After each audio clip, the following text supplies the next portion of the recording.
This channel is a not-so-proud member of YouTube's all-encompassing special society of heavily overwhelmed layout enthusiasts.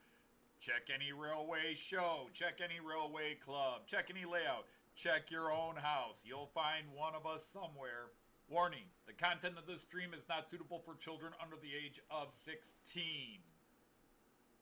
The topic, language, themes, attitude, and personality of the presenter is not appropriate for anyone, much less children under the age of 16.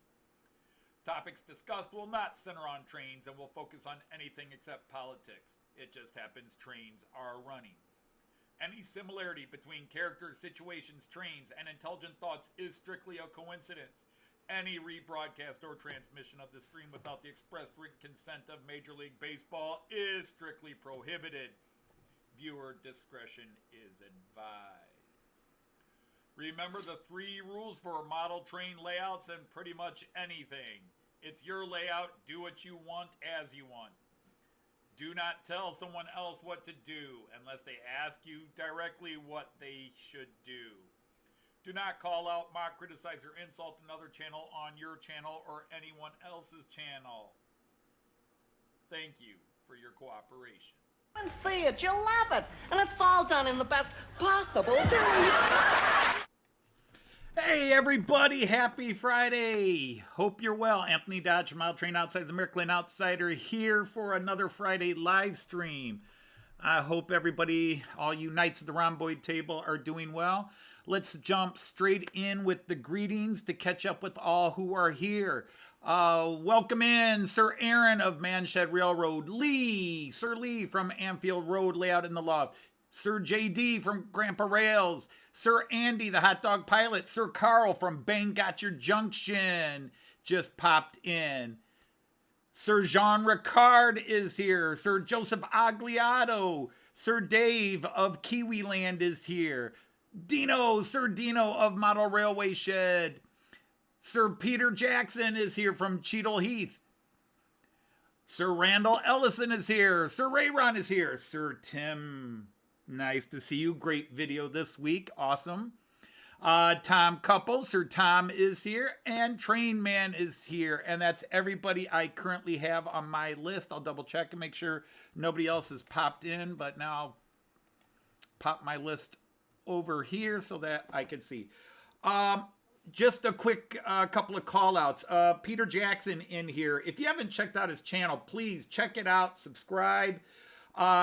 He goes to train shows throughout the UK and he films one layout at a time, basically. And then he rather than put like a 30-minute video up of all the layouts at a show, he puts them up in like 2 to 8 minute increments. And it's really cool because he really gets into depth.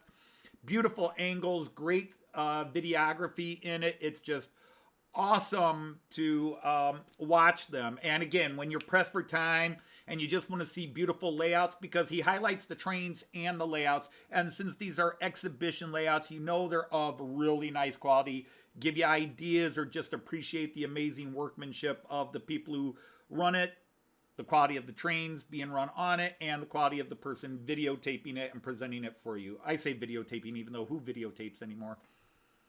Hey, welcome in, Zander Janssen. Nice to have you back. Sir John Benicki, great to have you in here as well. Let me see. As mentioned, JD just put up a new update since he's moved from California to Texas and is building a new layout. Let me see who else. Tim JD put up a 6 locomotives running, so he now does what I do. He's got 6 locomotives he can run, and that was very cool to see. Some beautiful locomotives in there. And let's see, Kyle Stevens not here. Randall did a live stream earlier this week. So again, just, you know, check everybody out, work with everybody. Did I see Rick's Trains is here? Hey, Rick, how are you doing? Now, for those of you who did not hear last week, hey, CMD Models, welcome in. Servus. Thanks for coming back. Sir Leslie, great to have you here. So, I probably caused more damage than good. It was briefly mentioned last week. Joyce had some surgery yesterday. Very minor surgery, okay? Nothing to at least be worried about, oh my God, blah, blah, blah. She went to work today, okay? It was outpatient surgery. We went over to the doctor's about noon. We were home by 4, and everything seemed to go well, but they have to do some post-operation stuff as well.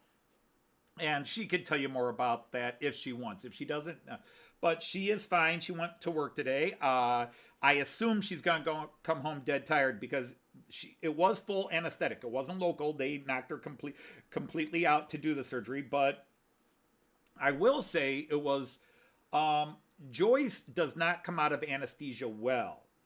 She usually takes a couple of hours. She's in and out. She doesn't remember. Like, I'll start conversations 5 times with her, and I'll have to ask her next time she wakes up, do you remember what we were talking about before you fell asleep again? No? Okay. So you try not to talk about anything too serious, but she came out, and within 20 minutes of their putting her in the recovery room, she was awake, and within half an hour, she was completely alert. So, and normally she also gets very sick. She vomits a lot coming out of anesthesia, and they gave her something this time. So this was the easiest she's ever come out of anesthesia. And I expected her to come home and crash yesterday, and she didn't. And so I kind of expect she might crash anyhow today. But yeah, Joyce is fine for the few people that asked. Hey, Curly, how are you? Great to have you. And that's all good. This has been a crazy week. Not only the surgery, but because of the surgery, I had to adjust my schedule. I wound up watching Cayenne several times early in the week, and so I didn't work as much down here as I planned. But I will show you a little bit of what I'm doing. I did get something in. I don't want to highlight these too much because I want to wait till I get the 4th car. But as those of you who follow this channel know, I recently picked up it's not super rare, but it's a collector set from Märklin about some design idea liveries, or what they called experimental liveries. Where in the mid-'80s, Deutsche Bahn was looking for we want one paint scheme for all our locos. Now, even to this day, because they still use old locos with old paint schemes, but anything new Deutsche Bahn builds, red is for regional, their basic locomotives are red, and then white with a red stripe is the high-speed stuff. So ICs and ICEs, IC2s, and then ICEs 1, 2, 3, and 4. and some of the new stuff. Anything that's long distance, high speed in Germany is white with a red stripe. But anyhow, I got that experimental set, and it came with 4 cars. I bought the one A111, and then I got a couple of more. I got another 111 in the set. Well, at that time, Märklin released 4 other, quote, experimental livery cars. And these are interesting because, in a way, they did influence something that did catch on, a mint green livery that they used in some of their regional traffic. But I got 3 of the 4. The 4th one is coming from Germany. But these 3 I found at an amazingly good price. I didn't even spend $20 a car for these. A guy was just getting rid of them. And he apparently had bunches of them and decided to get rid of them. But this is what they look like. There's 4 of them. I have 3. But I'm not taking them out of the box yet. But really sharp. Let's see. Has anybody else just come in? Hey, Graham from Leamington Station is here. Great to have you here. And did I miss anybody else coming in? Monsville is here. Hey, Mon.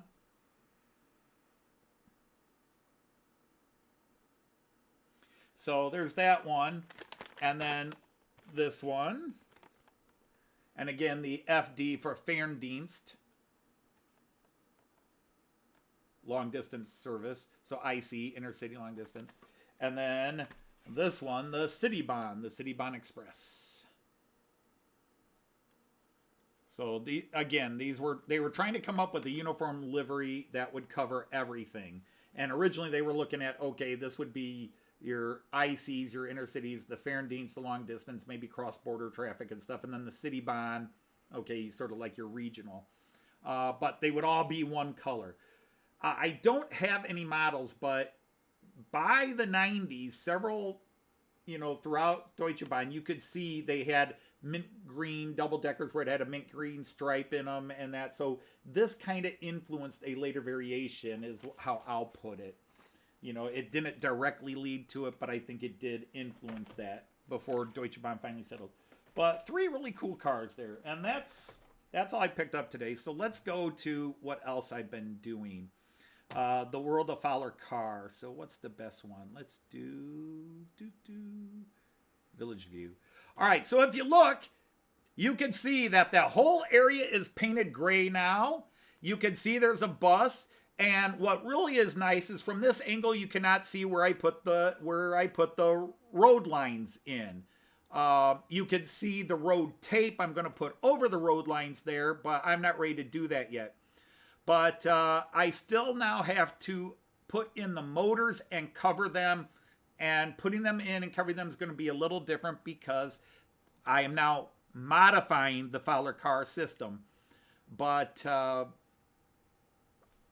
so you can't see the road tape. There are a couple little things that will be ironed out once I put in the road tape. And you can see the road tape right there in the middle or right at the edge of the gray area. That is self-adhesive tape. That is road color. You put that down, and that looks like the road, and then everything else is concrete. And so I will be putting that all the way around as I can. And so, hey, Simon from SJ Train World. Great to see you. Hope you've been well. I miss your live streams, but obviously things happen. Hey, Ray Bobel is here, who also put up a nice little good working video today. So a lot of good videos out the last couple of days. Many more. But like I said, my buddy Tim JD put up a great video. It's always great when he is feeling the vibe to show his trains running.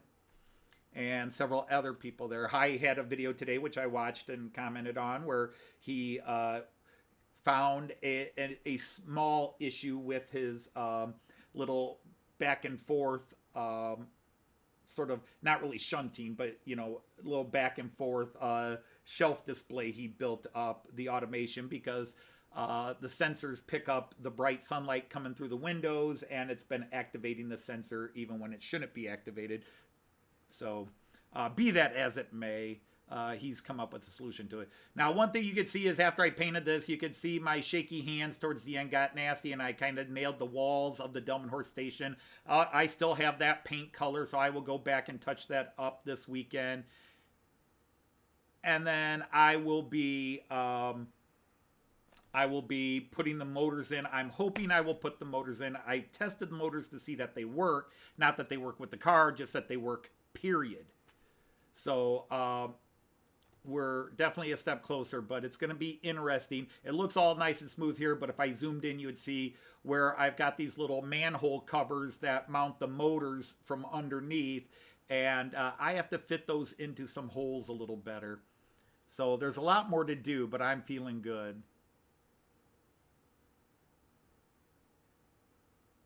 Okay, you got some great news you're going to reveal in February.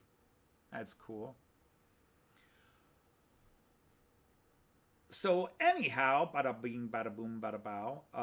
Where are we at? There we go. So back here. So I haven't done a lot down here. Not nearly as much as I wanted to, but like I said, I wound up having... Joyce was home for 2 days this week because they canceled school for the weather. We had... and she had to delay another day.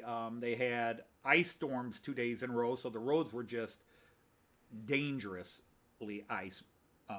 And then we had temperatures warmed up drastically compared to where we were at 5 degrees, 10 degrees. All of a sudden they're at 30 to 35. So it kind of melted the ice, but we had fog.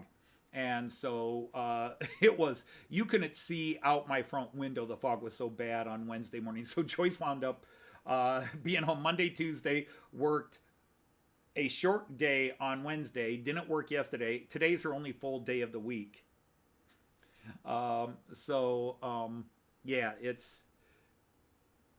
was great. So and having Joyce around will slow me down as well because she decides, well, we're home together. Let's go out to lunch, or let's go do this, or let's work on this since we're both here and home. And I'm like, yeah, okay, yeah, you're right. Let's work on that. So we did some work around the house, including getting a new bed in our bedroom so that we could have a bed for Artie when Artie comes over. So he's getting the old bed.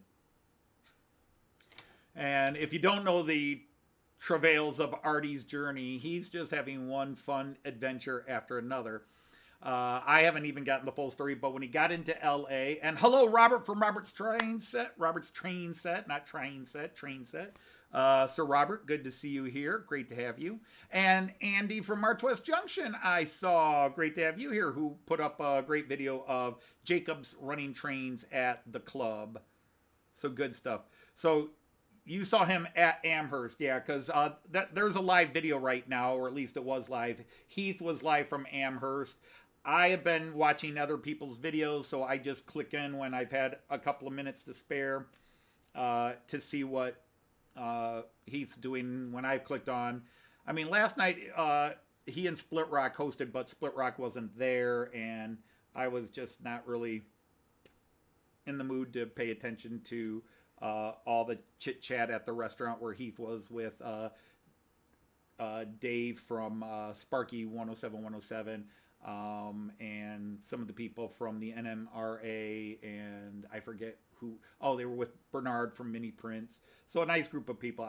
But I just wasn't really in the mood to pay attention to all that at the time. Well, hello, the Innocent Tales man himself is here. Mark, how are you?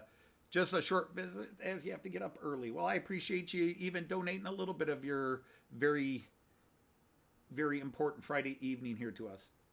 So anyhow, that's everything that's going on. And so I'm not at my usual self because I'm actually moving and getting some things done as opposed to nothing being done for 3 years. But I'm not getting things done quickly.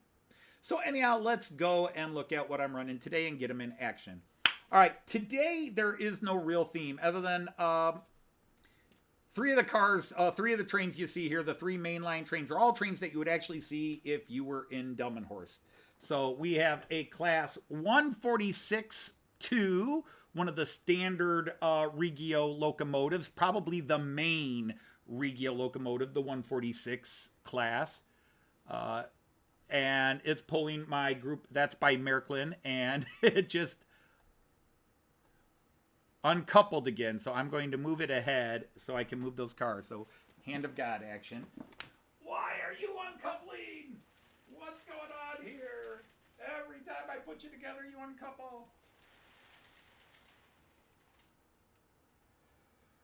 Well, we'll see if that uncouples again. Otherwise, I'm going to change it around and use the other coupler on the other side. But let's get him in motion and see if it works.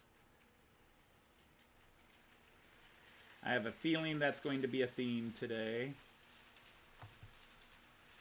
And then we've got the ICE3, one of my favorite trains and favorite models, period.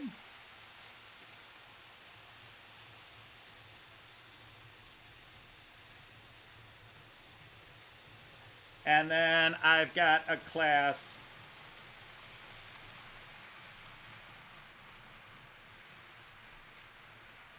440 going.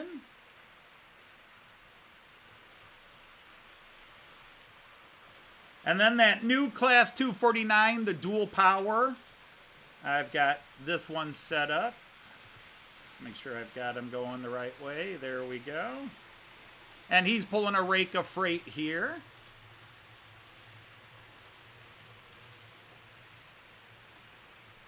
And then I forgot to set that window up.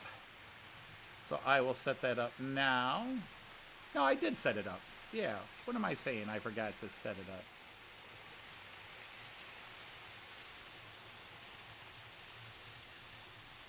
All right, 146, I'm keeping my eye on you. And then way in the back, we're running a class 648 DMU. Up. What happened there, dude? Huh.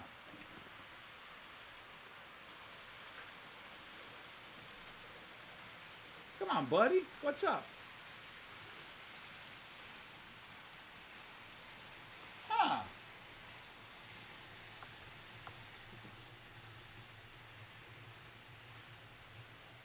Well, do I have to change out locomotive here? What's acting up here?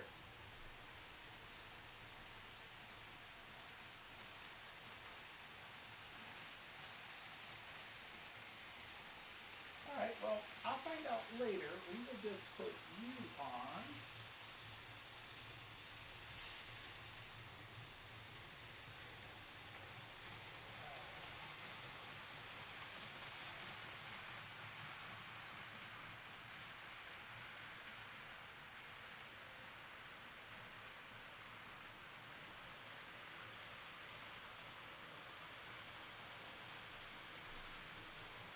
Not quite sure what's going on there. Anyhow, be with y'all just a second as I've changed out a loco. I wonder why my 146. He was running fine earlier today, but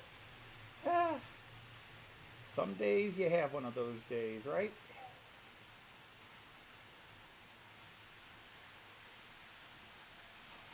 Let's see how he's gonna do. I'll put in the class 143 instead. So sorry about that little delay, but, he just kept stopping and acting like he was hitting dead areas. So maybe I just need to clean his wheels. It's probably time to start cleaning some of the locos.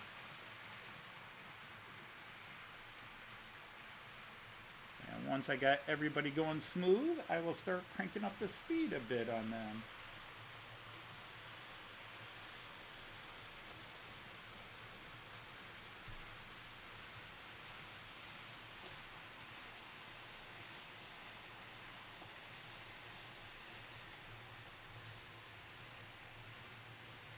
Okay, so anyhow, I'm back in.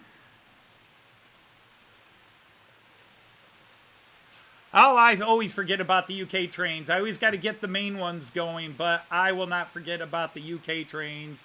Just got to give me a second here. Anticipation, right? So in this case, I'll say I didn't forget about them because I was dealing with the other guy being somewhat silly, but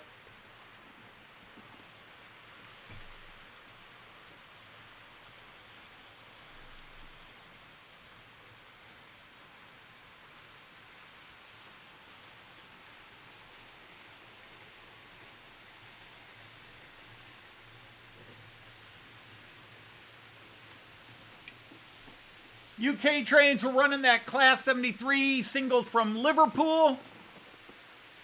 So there's that Class 73 train, the fictional train, and then we have the Mallard is pulling 3 British rail coaches from Lima.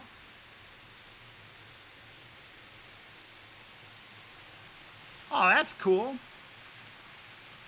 Well, hello, Rick from Foltz Bailey. Nice of you to pop in.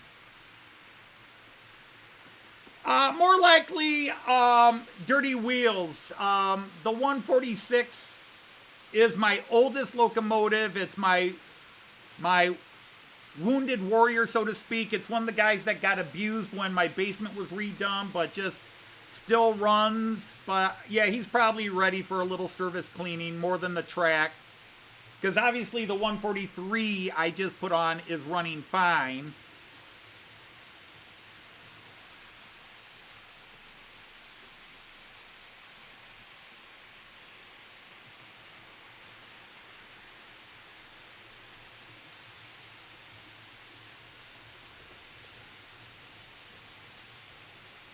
So you ran your 060 Ginty on your new end-to-end, and you only got the one connection. That's good, because really I only have the one connection running this. I have 2 connections running what you're seeing now, because there's 2 different loops of track. And yeah, I need to vacuum that floor again. I vacuumed it in the middle of the week, but I was doing a little bit of construction down here. Plus, the big thing that's going to have to motivate me to... let's go to the multi-view so you can watch everything in action. The big event this week, and I didn't even mention it yet, was because we're converting... All right, this house had 2 bedrooms and 1 bath when it was built. This was a bungalow. This was a starter home bungalow. 2 bedrooms, 1 bath with an unfinished basement and a loft. Well, the loft was finished and converted into a master ensuite bedroom, so it's got its own shower and toilet. And then this basement was finished by the previous owner and turned into an entertainment room, now my train room, obviously. But anyhow, when my son moved out, Joyce and I converted his bedroom into a small workout room where I've got an exercise bike, she's got a treadmill, we got a weight bench, and we would do our workouts. And when we got these 2 new cats to keep them away from the trains down here, and also because my grandson was born, so this all happened fairly quick around the same time, we got the 2 new cats. We didn't want them down here, so we put a gate up to keep them from coming downstairs. Now, technically, if they were really curious, they could have hopped the gate. And so, when we got these cats, we put their boxes, their litter boxes, in the workout room. And because we have 2 cats, there's 3 boxes, because the vets say each cat should have their own box, and then there should be a community box. You should always have 1 box more than the number of cats you have. Oy. Anyhow, and we kept the gate because my grandson Kyan, when he was crawling and first learning to walk and stuff, but now he can get up and down the stairs without an issue.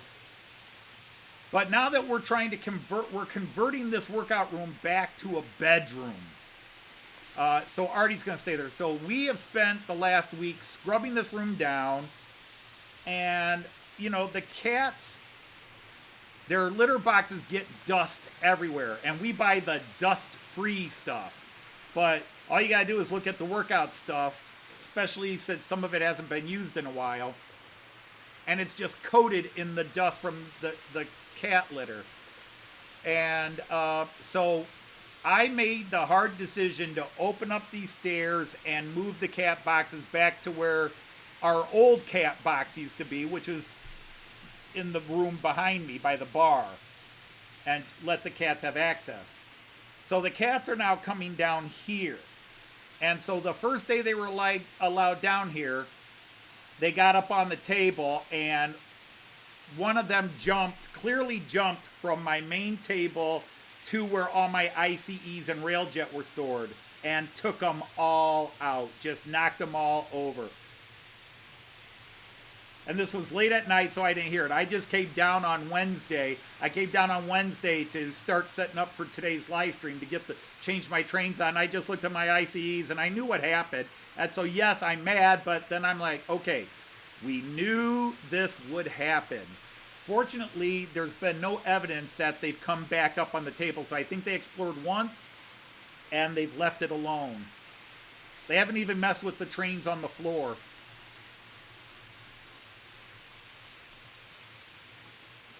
Well, that's true.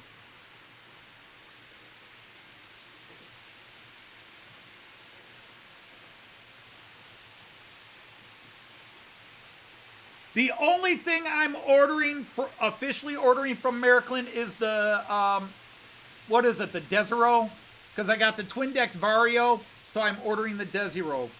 And I'm really thinking of changing my order from the Deutsche Bahn version to the Bewegt version, the BW, the Baden-Württemberger version, just to have a different livery. I tend to get Deutsche Bahn Verkehrsrot because I'm modeled on northern Germany, very flat for the most part. Bremen, Hanover. Yes, there are some, the northern foothills of the Harz Mountains are near Hanover. But basically, Delmenhorst to Bremen, and the Bremen area is very flat.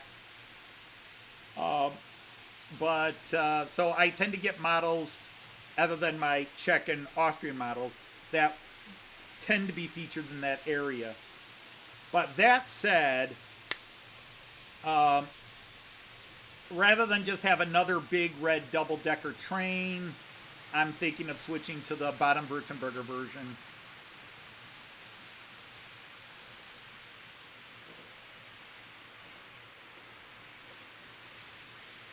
How dirty do the middle pickups get? Actually, not very. The ski, since the ski is a constant go-over, it keeps them nice and polished. And I do clean my track once a month with my track cleaners. And then once a year, I really go through with everything. I try to do it twice a year, but I would say I really average closer to once a year. For example, in the last 3 years, I've done it 4 times, where I just get up there with and elbow grease clean it. But otherwise, about once a month, I run my Lux cleaners on it and clean the track. The thing I'm really bad about is,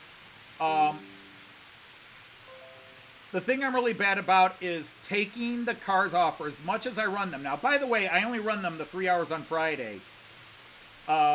And then if Cayenne's really in the mood, I might run them for a half an hour to an hour on Tuesdays and Thursday each. But what I'm really bad about doing is getting all the passenger cars out and cleaning their wheels, running them on my wheel cleaning machine. And I really need to be more diligent about that. And now that I have the cats down here, I'm really going to have to step up my cleaning game, because I'm sure there will be cat dust everywhere.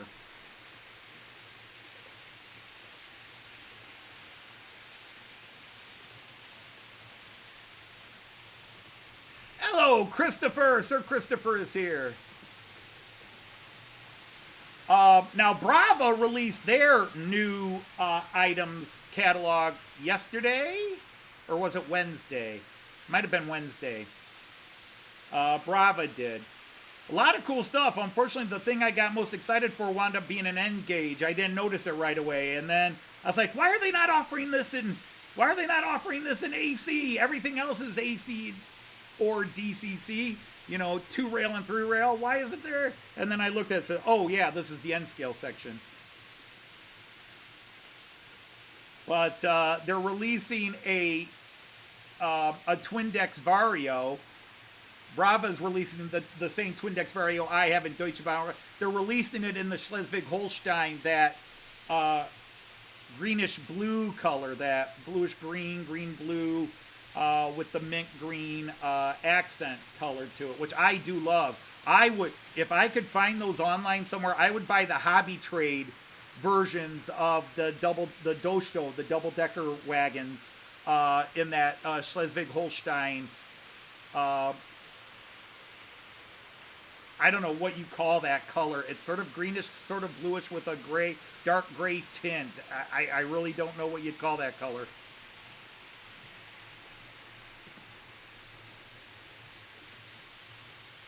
But yeah, I need to. I do a good job of keeping the oils wheeled, just cleaning them.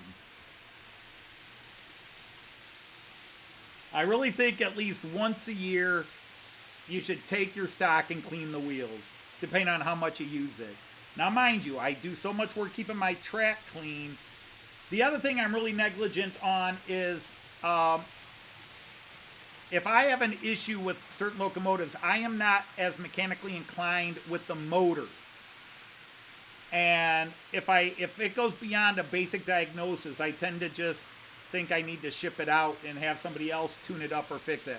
I would really like to try to learn, get my stubbornness and pride out of the way and try to learn how to repair these motors, because I'm like right now I'm hoping that 146 is not a motor issue. I really think it's just it needs cleaning.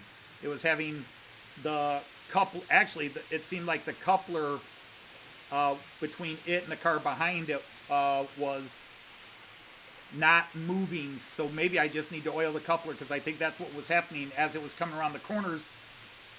The coupler was jamming up and maybe it was just kind of derailing it a bit. But again, I'll look at it after the show or tomorrow and give it another more thorough. But like I said, it ran fine, and then I had a couple of uncouplings, but it ran fine yesterday for the 30 minutes I did a test run, and the 5 minutes today before I went on, well, while I was watching Steve Childer's live stream.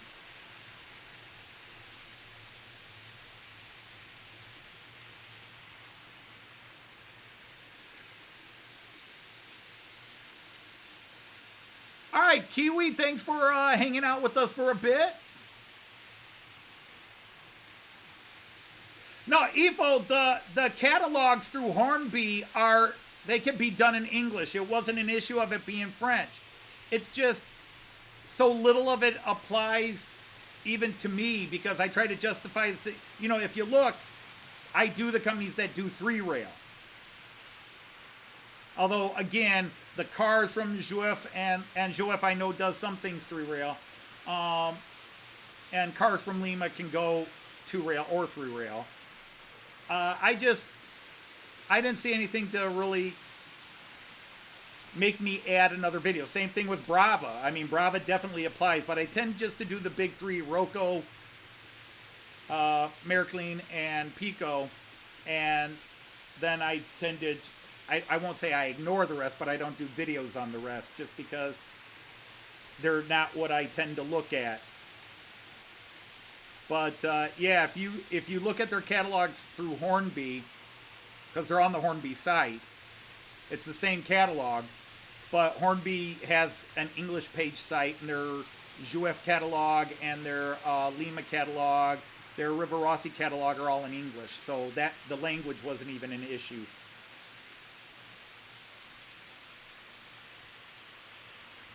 Yeah, that's the front passenger car, Robert.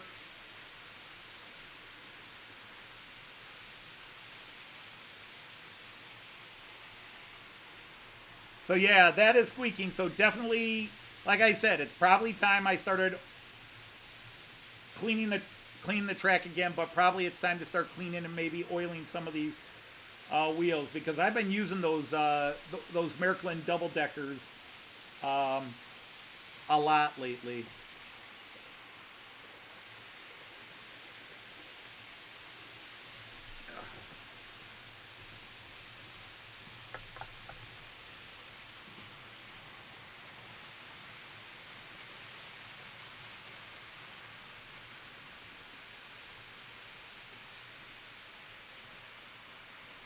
Ah, darn it, you.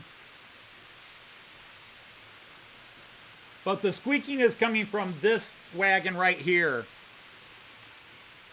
It's coming from that first passenger wagon. All right, you, why are you being difficult?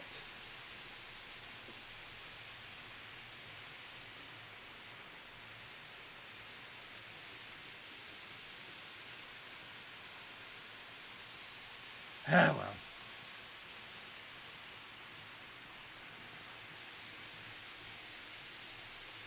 Hello, Anthony at Choberton Junction. Sir Anthony, welcome in. How are you? Yeah, Jägendorfer does, but they really don't put out a lot. Each year they have a relatively limited bit. Now, I personally, my opinion, I love Jägendorfer makes beautiful cars. I sometimes don't think they're locos and cars. I sometimes think they're a little overpriced for the quality. I'm not saying they're bad quality, but I think they overprice for the quality. They're beautiful to look at, but I think, like I've got one Jägendorfer locomotive, a Beethoven Taurus, and it's good, but it's, my Roco locomotives and my Märklin locomotives are better. It's not a strong puller, and but it's a beautiful locomotive. Jägendorfer collection, beautiful locomotive, beautiful coaches. I just think sometimes I don't think they're worth the price they charge, although that probably sounds more negative than I want it to be. I think they charge more than they should charge. But again, I have a very limited experience with Jägendorfer. I've seen a couple of friends that were part of a club that I used to belong to. They had a couple of Jägendorfer rail jets and beautiful trains. They had a little bit of, the lighting was beautiful, but they had just little nagging issues that these guys were always complaining about too. Now, I won't say I was disappointed in Märklin. What shocked me was Märklin, it was a much smaller selection this year. They were probably 10 to 15 fewer locomotives or trains. And they were very heavy steam this year. If you go back to last year's catalog, they had Danish, Norwegian, Swedish. They had a lot more nationalities represented. This year they kind of seem to have retreated a bit. But they looked beautiful. As an Era 6 guy, there are trains I keep waiting for. For example, I think I said this last week or 2 weeks ago. I would love Märklin to re-release an ICE-1 and an ICE-2 with a better, with an MFX Plus decoder. Let's get, make it like you make the ICE-3 or the ICE-4. Let's go with the 8-pin or 6-pin couplers. And because their IC1 is a starter. It's a starter one. It's got lights and maybe one or two sound functions. And they haven't re-released an ICE1 in the 8 years I've been in the hobby. Roco just released a high-end ICE1 last year, but they didn't release it in 3-rail because I would have bought it. I don't care the price. I would have bought it if Roco had released it in 3-rail. Because I want a nice deluxe ICE1. My ICE2 is nice, but again, it just has directional lights, one sound function, and that's it. And I really would like Märklin, since ICE1s and ICE2s are still out there, and if Roco can release an ICE1 high-end, so could Märklin. That's what I would like. There's all kinds of regional trains I personally would like, but I don't get disappointed if they're not released. Piko had a much smaller selection than they normally put out, but still it's big. The thing that hit me was how big Roco's was. Roco's catalog was bigger than Piko, and that's not usually the case. Roco is releasing a ton of stuff. Even Piko, I feel, took a step back. And then, but Roco is just, when you're releasing a bunch of trains, it's easier to make trains that will make everybody happy. If you're releasing 100 trains, you're more likely to make everybody happy with at least one or two items. If you're only releasing 20, there's a lot of people going to say, where's mine? If that works for you.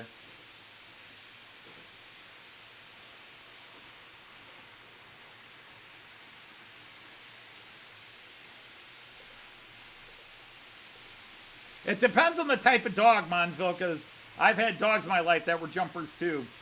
But I want, again, this is getting into family arguments.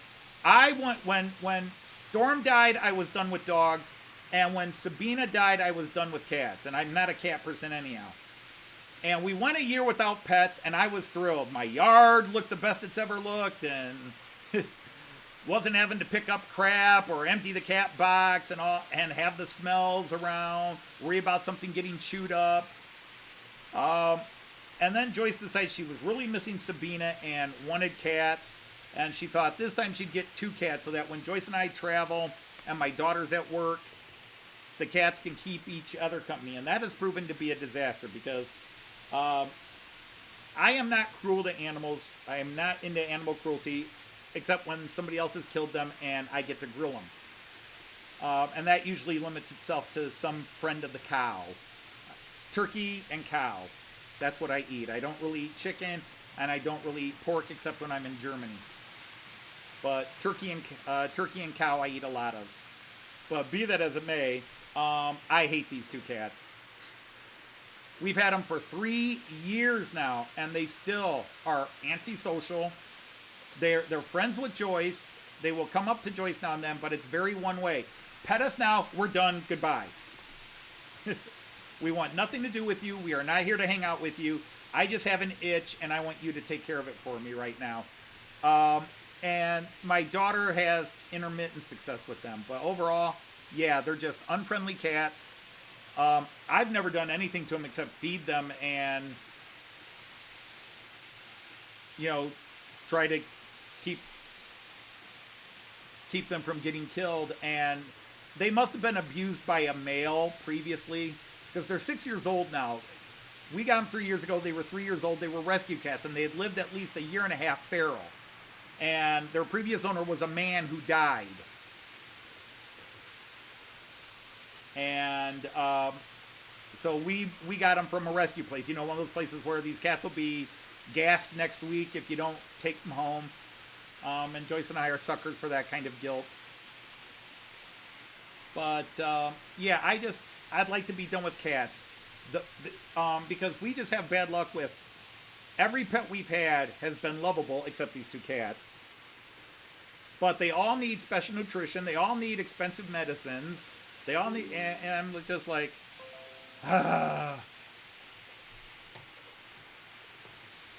And it'd just be nice if I didn't have to buy 3 different types of litter because each cat is fussy. And have to have all the medicines that they have to take and then try to give them the medicines. I leave that to Joyce. Hello, Luma Ave!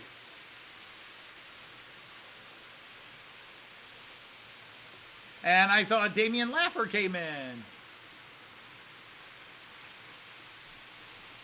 I think that's part of the problem. And let me move cameras here. That's a nice view. The bridge view and this view, nice bright cameras. Except this is the one that always struggles to focus when everything's moving. But good timing here because they're all coming in. So you're having a nice little meeting of trains.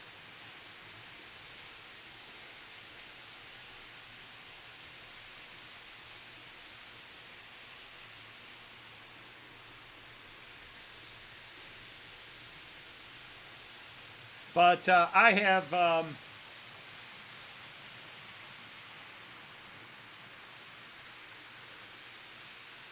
But see, I have 2 pet cats in my house, but I have 3 cats that are living either on or very near my property. Because my neighbors, they had a house cat that they put out because the cat was attacking their newborn baby a few years ago. And I think that was their first child. They've got 4 kids now. When they moved in, they didn't have any. But they've had their kids. Bing, bing, bing, bing. I think they had 4 kids in 6 years. But, so the vet said, well, make the cat an outdoor cat. Leave food and water outside for it. But this cat lives on my yard somewhere. Sometimes it was living in my garage until I found its nest and chased it out. It was getting into my garage and leaving dead birds and chipmunks for me to pick up. I suppose it was trying to pay rent.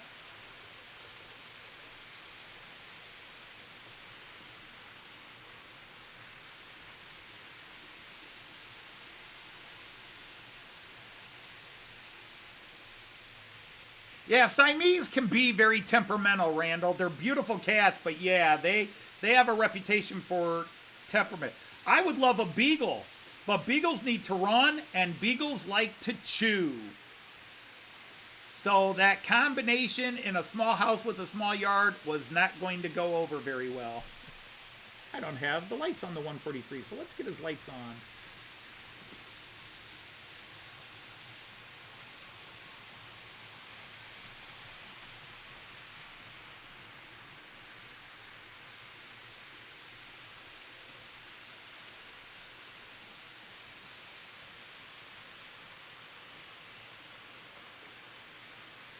Well, yeah, Tim, and I know you lost one of your deer cats recently, so very sorry to hear that.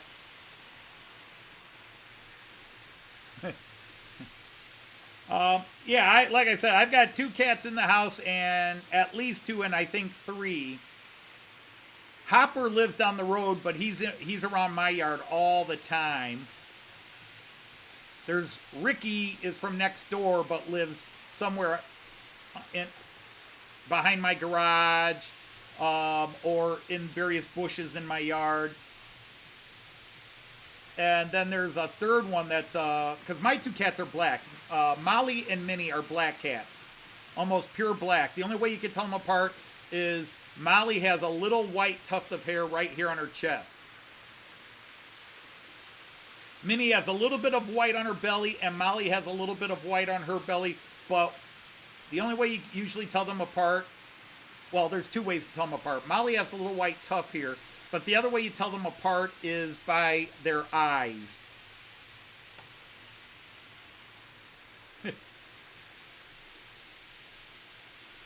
Molly was the dominant one, and Molly's eyes are always like this. She's just looking to kill you. You look at Molly, she's just like, if I could kill you, I would. And then Minnie, her eyes are like, oh, the things I've seen. They're sisters from the same litter. They're sisters from the same litter. They're bonded, but that's how you tell them apart is the one's got eyes that look like they're looking to kill you, and the other one looking like they just saw something that they never want to see again. One's got the narrow slits, the other one's just wide open. But the funny thing is, in the last few months, Minnie, who's always been the submissive one, and Molly always swatting her around, all of a sudden, Minnie's like, shut up! Leave me alone! Go sleep somewhere else.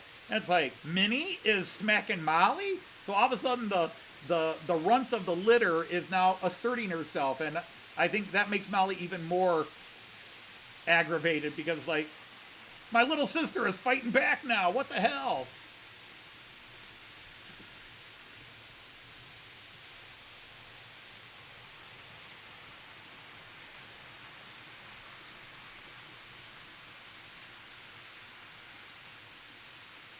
Hey, Andy81, how are you?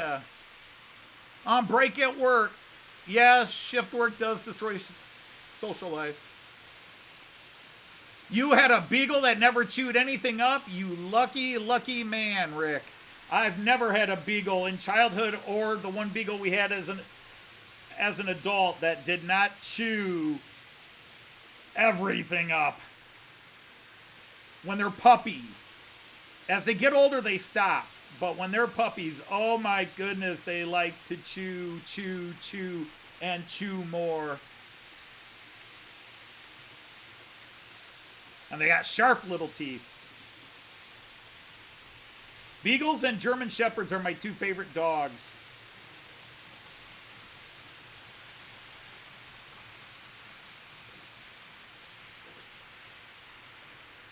And again, with a small house and long hair that German Shepherds can have, not going to go through that either. Not going to do it.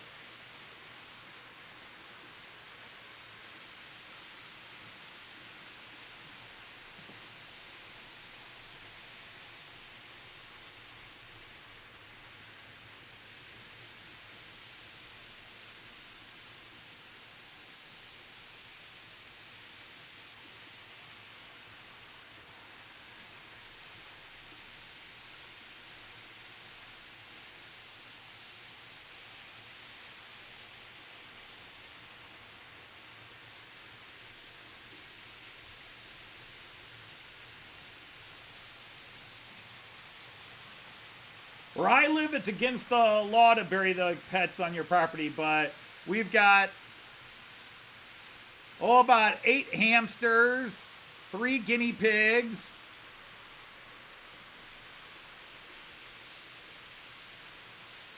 and that's it, buried in the yard.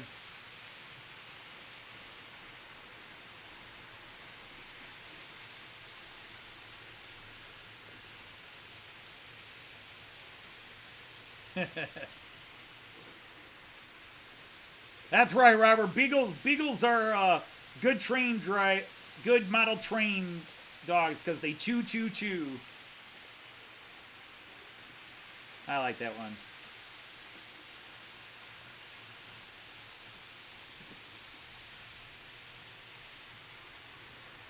Oh, we gotta go watch the UK guys for a little bit. Now, at the house where my mother still lives, there's at least 5 dogs and 2 cats buried in the backyard there. And that's not a large yard either.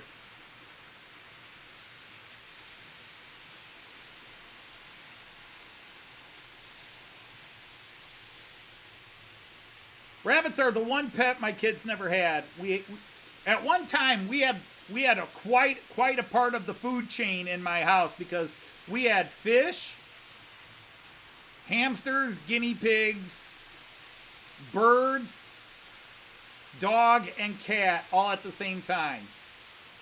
Had a guinea pig in one room, a couple of hamsters in the other.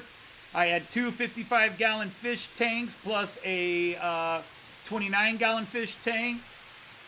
We had 2 parakeets, which later became 2 finches and then became 2 parakeets again. Not that they transformed or did anything like that, just that sadly, we had a gas leak in the house and we only found it out because the parakeets died.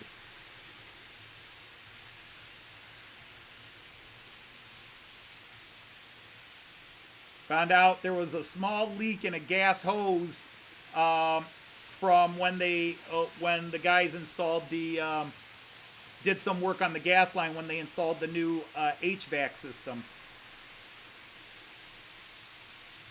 Thing is, for a couple of days before that, Joyce and my daughter Liz, I think, were both complaining of headaches, but nobody really smelled the gas. And then we were gone for a day. Came back or 2 days because we went out of town for the weekend and came back Sunday night, opened the door, and then you smelled it and the parakeets were dead.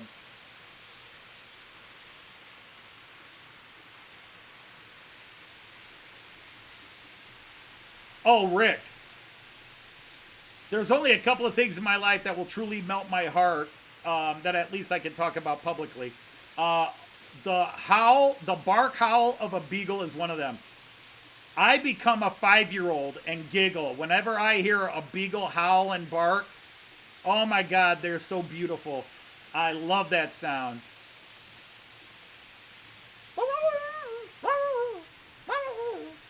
Oh man, I love beagles.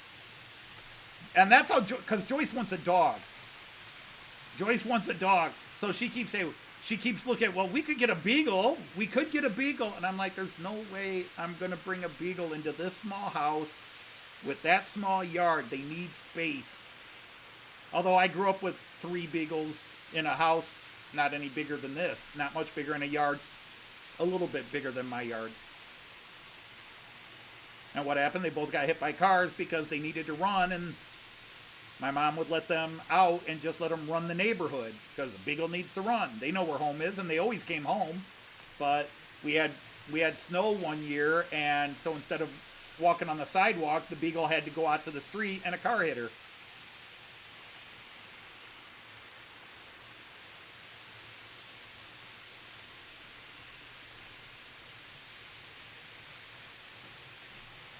Yeah, that's one thing I gotta take care of when I get cremated. I have a couple of ideas where I want my ashes spread, but most of them are, you have to get permission.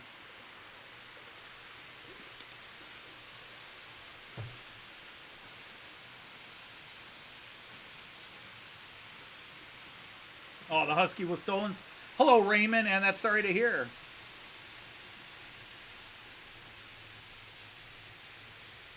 Let's go to the multi-view for a little while, although I know people do. Let's do the 11 lane for a few minutes.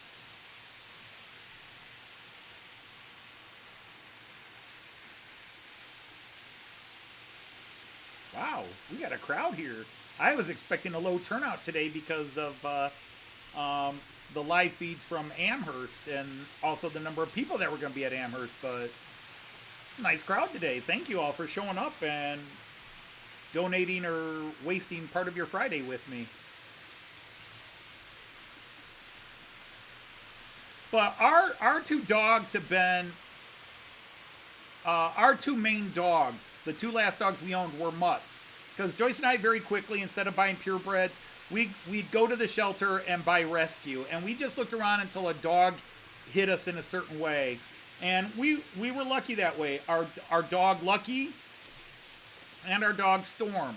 We had Storm for 15 years. We had Lucky for 6. And the funny thing is, Storm came about 5 years after Lucky.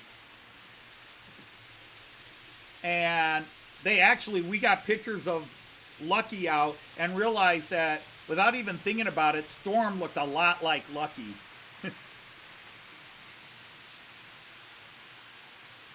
Yes, that is a 143. I started with my 146, but it kept uncoupling and acting up. So I'm going to look at it, see if it just needs cleaned up a bit. And maybe the axle's got a little, or not the axle, the coupler seemed to be part of the problem.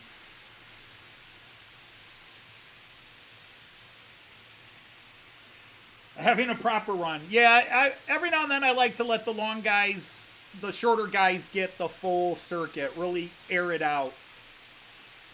All right, Peter, thanks for taking care, or thanks for stopping by. Please take care. My brain's in a hurry. I'm condensing 20-word sentences into 5.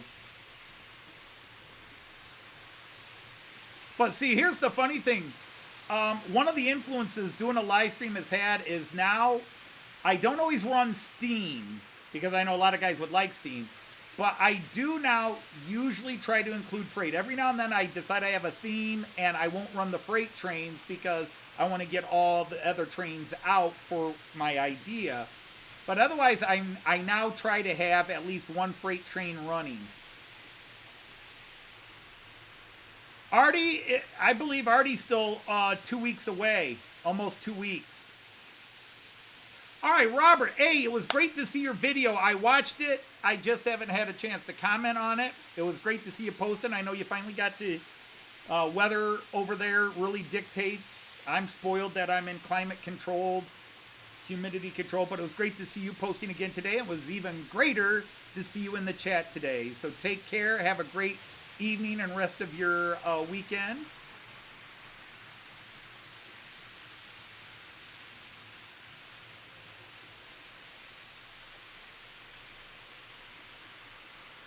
I even got out my old, it was just 2 weeks ago I ran the Alex, and I'll go weeks without running the Alex, and this is the second time in 3 weeks the Alex has been running, but I'm running it with the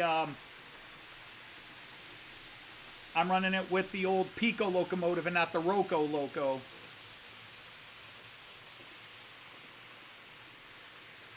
See, my biggest goal this weekend is the last few Saturdays, I've been up late on Saturdays, and I'm sleeping till... Normally I get up on Saturdays between 7 and 8 o'clock, and lately I'm getting up 8:45 to 9 o'clock on Sundays, and I miss Andy's stream, and I like to watch Andy's streams because A, he's got cool trains, B, he's a good friend, or maybe that should be A and B, but it's a nice stream. It's a nice way to start my Sunday morning, but I've been a lead head. I have just been out cold until I wake up at 8:45, and if I do wake up and get my senses together, I might type in, "Hi, Andy," you know, like 5 minutes before he's logging off. But same thing. There's a stream I watch every Wednesday, Richard Brown, and I'm loyal to Richard Brown's channel, Trains in the Attic. And I went years where I never missed a Wednesday stream, and now I've probably missed 9 of the last 10 because something's always happening on Wednesdays, and I'm getting home at 3:45 or getting done at 4 o'clock or 3:30, and I'm like, oh crap, Richard's stream. And I missed it.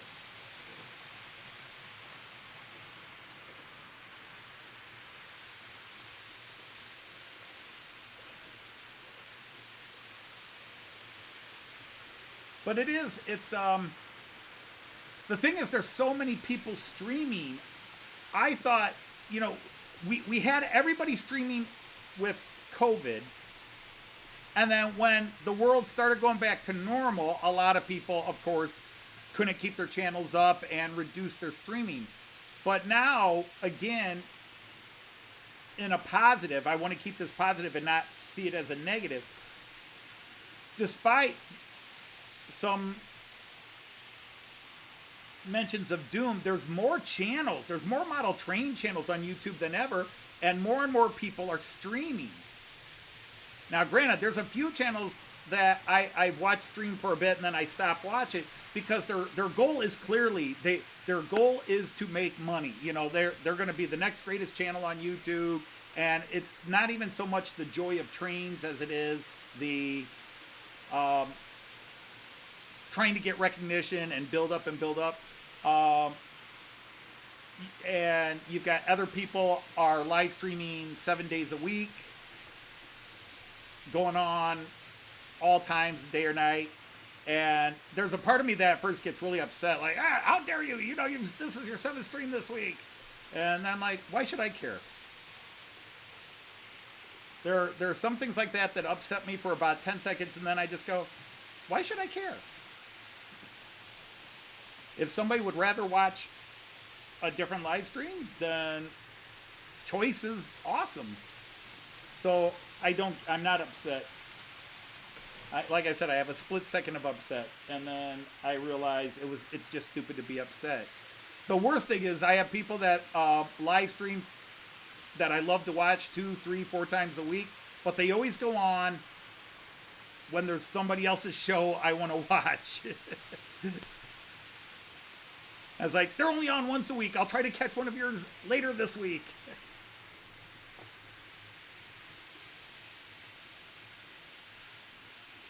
But we almost need like a network.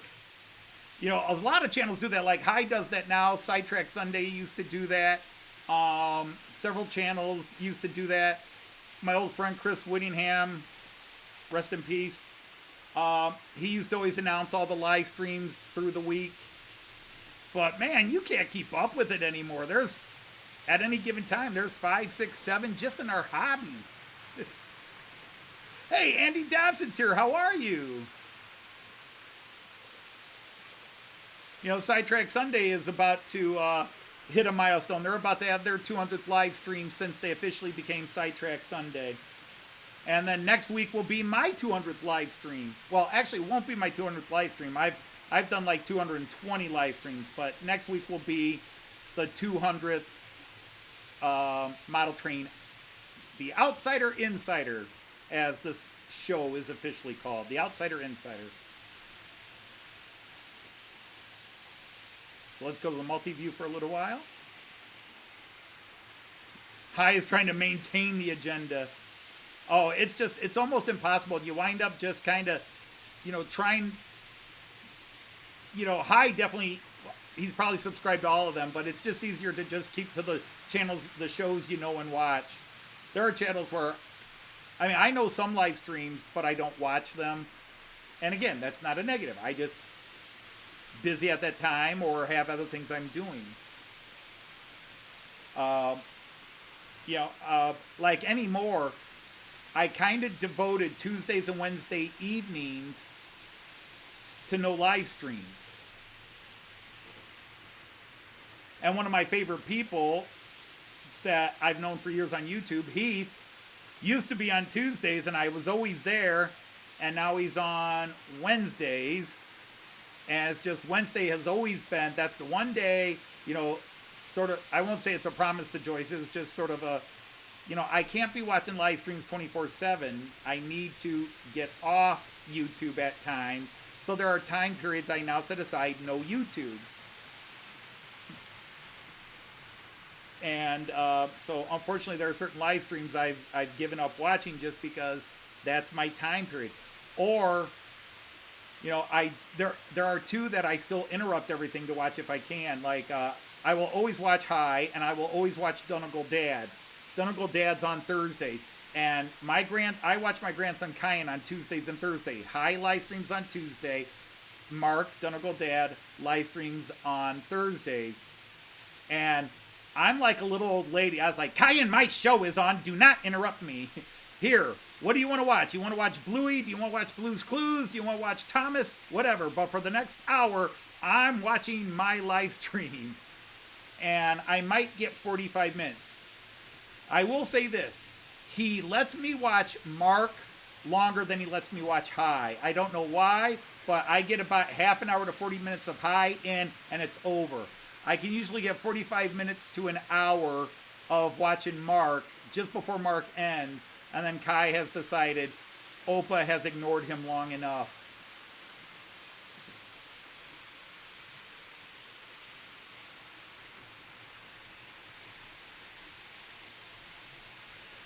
Well, Simon, I mean, it all depends on the viewer. In the end, it all depends on the viewer.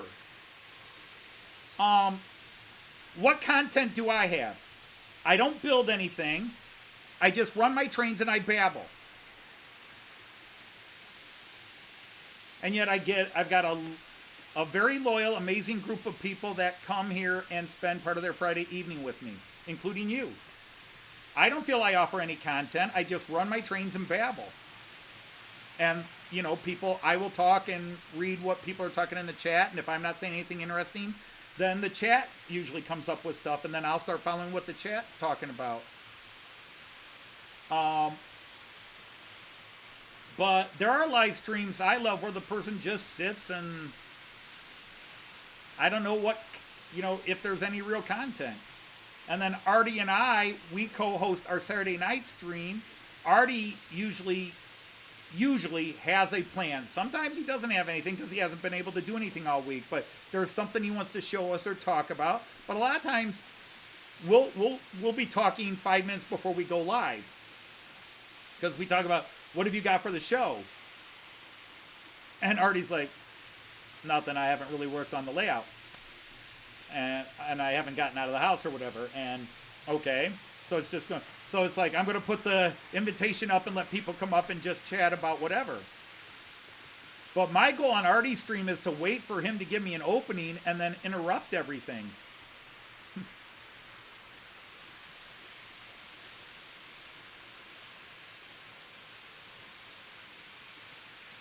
Yeah, and that's true, Monsville. I said Friday evening. For some of you, it's Saturday morning, late Saturday morning, early Saturday afternoon for Kiwi Dave. But again, I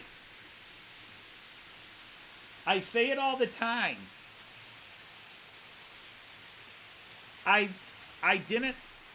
started on YouTube to try to meet some people in the model train community. Job done.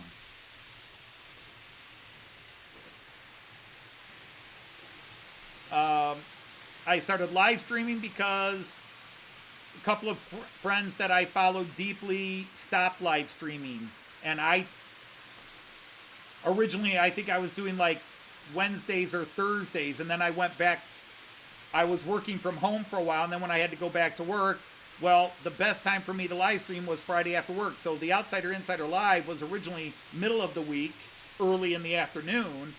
And then I quickly moved to Fridays once I had to go back to work in the August of 2020.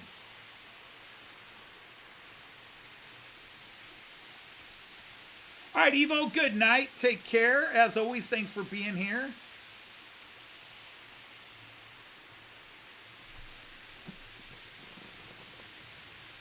Well, actually, Andy81E, I thank you for that compliment, but I'm also going to correct you. there's 11 cameras here that are showing trains, and then a 12th showing me. We've got 9 big cameras. We got 9 big cameras. And then there's this one. And then there's what I call the Joyce cam when Joyce comes in next to me. And then there's the floor cam up there. So that's 12 cameras here. Plus I have 2 other cameras that I could go to at any given time. For example, what I call the... where is it?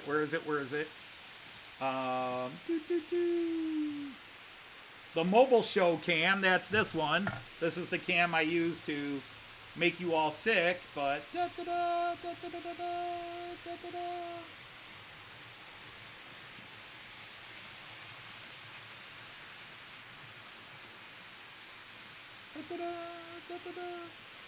so there's the mobile cam.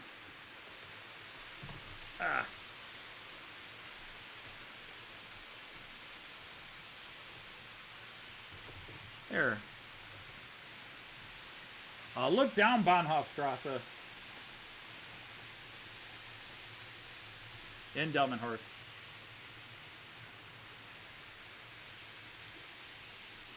Well, I'm sorry to hear that, Leslie, but have a good night. Take care. Great weekend to you. Look forward to your next video, although you said you only got 5 minutes of it. And what's the other? I can also do the GoPro. And there's one other camera, this one, which is not on the main screen. Or one of these 2 isn't on the main screen.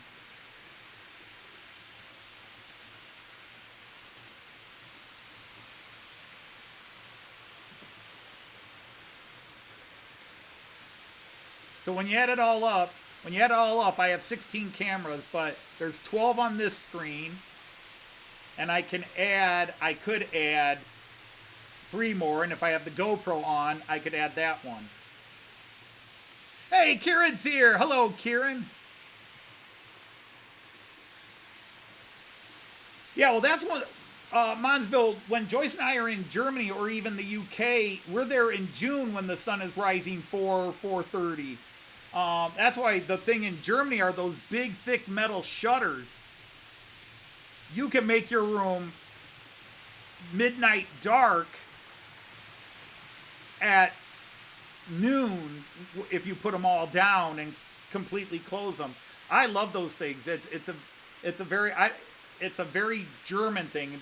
You see them in some other countries, but they're basically an exterior metal blind, and they're good for storm. They're storm windows, but they're great for blocking out that sun.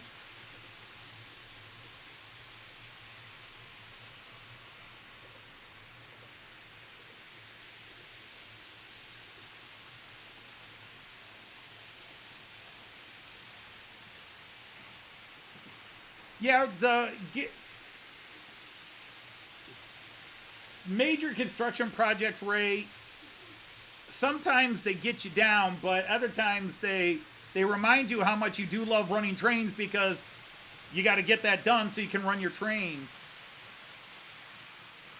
That's why I always tell people that run trains and then have to take their layout down and then move. It's like, if you have a spare room or someplace, just lay some track on the floor or a table and run your trains just to keep that mojo going, or re-spark it. Because I always say that's the biggest cure when people talk about they lose their mojo. It's because it's not running trains, it's building the layout, doing this, or in some cases because certain trains aren't working and sometimes they get in the way. And sometimes you got to forget everything else and go run your trains and don't worry about your layout. Don't worry about that. Just loop a track and run your trains. Because if you love trains, even a loop a track with a train going around should feel good to you.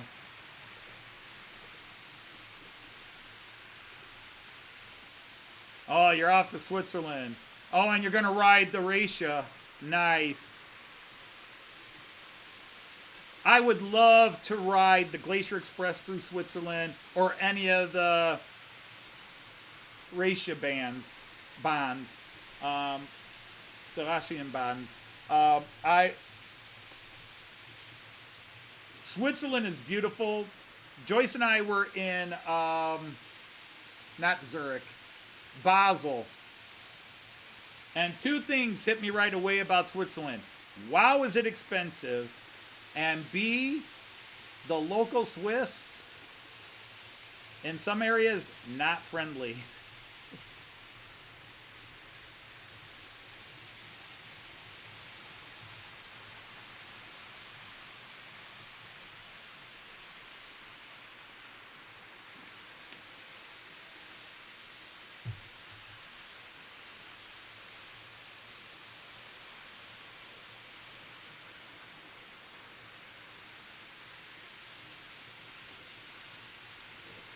I would love to attend the Märklin Days, CMD. I would love to attend Märklin Days. I would love to go to a big Messe in Germany. When Joyce and I are in Germany, it's June, and we're just never in a town when a train show's on. We're just never in the right town at the right place when there's a good train show on. But I will say this. The last two times Joyce and I were in Germany, 2019 and then 2023, this past June, we really make an effort. Well, even 2017, we make an effort to get into all the model train shops. Every city we go to, before we get there, Joyce knows I've looked up where are all the model train shops and how many can we get to. When we were with Jean Ricard, we went to, was it 3 in Hamburg? We went for 2 on the one day. Did we go to a third? But we, well,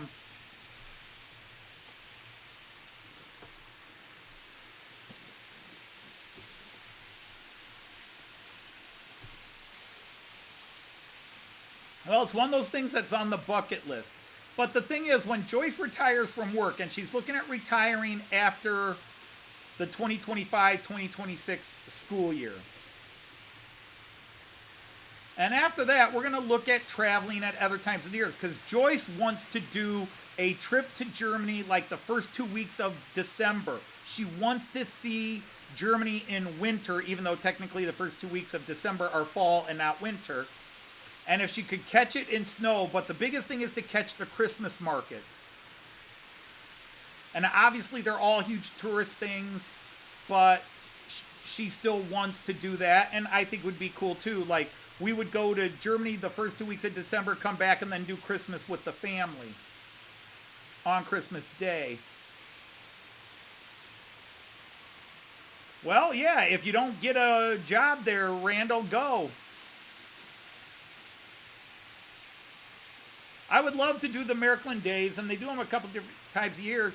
And I'm a member of the MärklinUsers.net and the Märklin Forum, and they schedule dates every year, and all have a big meet at Miniature Wonderland. And it would be cool to attend one of those for a change and meet some of the guys, although I really don't talk in those anymore. I haven't talked on them. I haven't posted on the MärklinUsers.net forum in probably 4 years.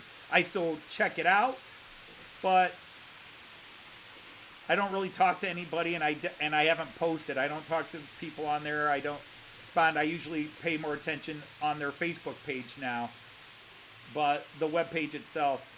But yeah, Joyce and I would like to do that because we're kind of changing our travel plans. We were going to go back to the UK in 2025, but now, since we're going to go to Getz this fall, we're going to go to Getz in October. That's going to be our UK trip for now, because we want to go back to Germany and do a couple of things in Germany here. And then the following year, 2026, is going to be her retirement year. So we're going to probably make a massive trip on that one. And that might be, we go into France, the Netherlands, and Belgium. And just do something really different.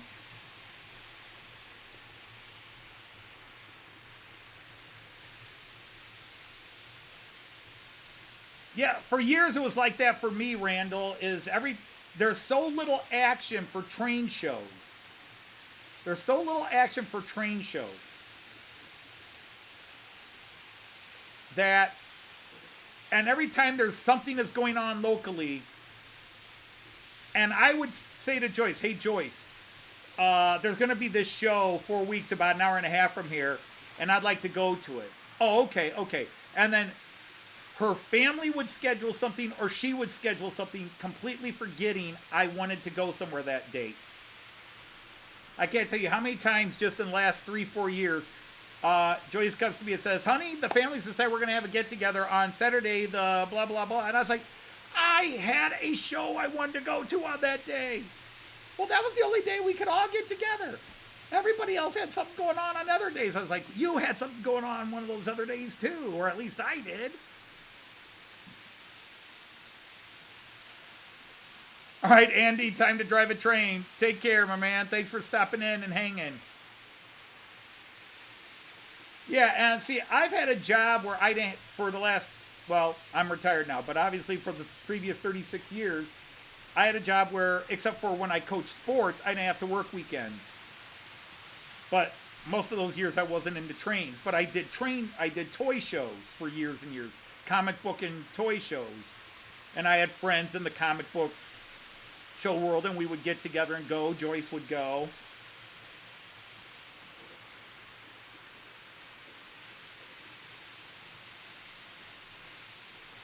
Although, if I could share this story, I don't know how much. It's not a singular story. It's just Joyce got really tired of the comic book shows, the comic cons, the comic conventions, because we would go to shows and she would get nagged, like, oh, you should do one of the dress-up contests. You should do this. You should get it. And people would pester her. And so she decided she was tired of going to Comic-Con shows because there were a lot of creepy guys that would, and Joyce was younger too. A lot of creepy guys would constantly, oh, you should go up in the contest, and they have spare costumes, and you could do this, and you could go up as Wonder Woman, or you could go up as this and this. And Joyce just got sick of it. There's if anybody goes back to one of our earliest parody songs, the Stuck at a Train Show with You, there's a line in there that's based on reality. Except instead of a train show, it was a comic book show. Comic convention. There's a line where Joyce says, now you're talking to that Charlie and he stares at me so creepily. And yeah, we went to show different comic shows, and some of the same people would be there. As she would see that table, she'd say, honey, if you're gonna go talk to that guy, I'm out of here. I'm going over there. Well, hello, Brian Rock. How are you? Nice to have you here.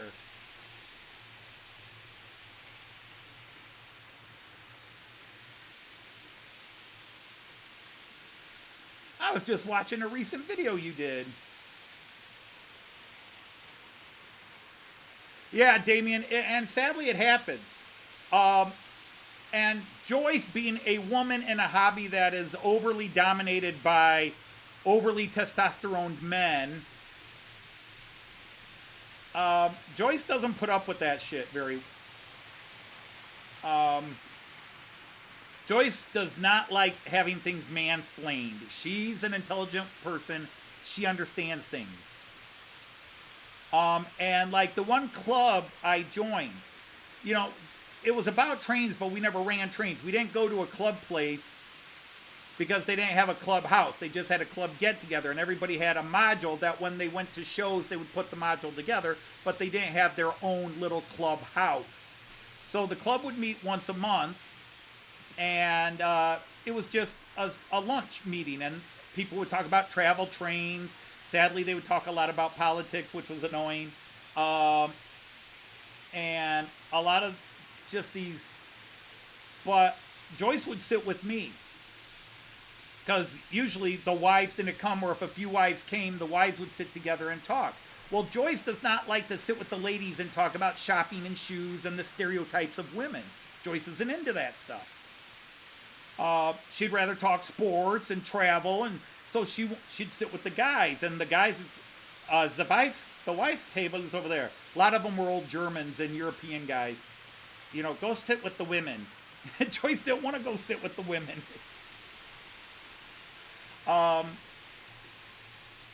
Hey, Raymond Anthony's here. How are you?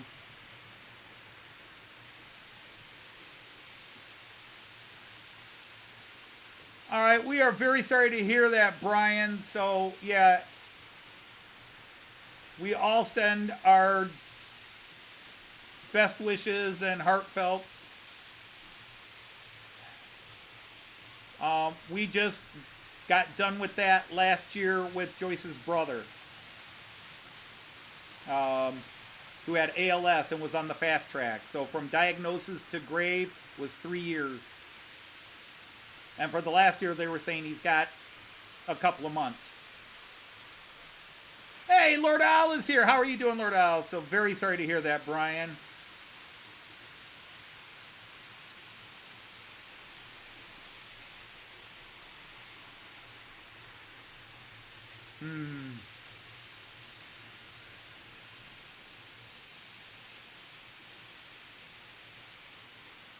Raymond Anthony's birthday is tomorrow. Well, early happy birthday, Raymond.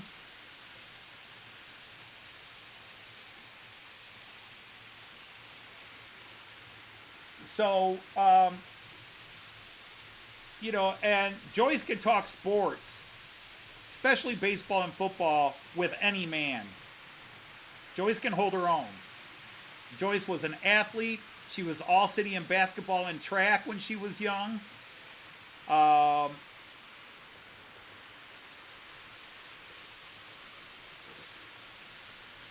For a few years, she was an urban legend in basketball because she was a backup.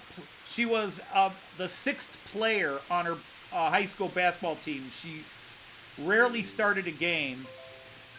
Oh, Alan just sent me a photo. I'll have to see what that is in a bit. But Joyce, Toledo had a team that had won the state championship the year before and were undefeated. And Joyce's school, which was also a Toledo school, played them and beat them. And part of the reasons they ended Scott High School's winning streak is Joyce went in as a defensive replacement to guard the top player from Scott, their all-state player. Okay, I'll check in a little bit, Alan.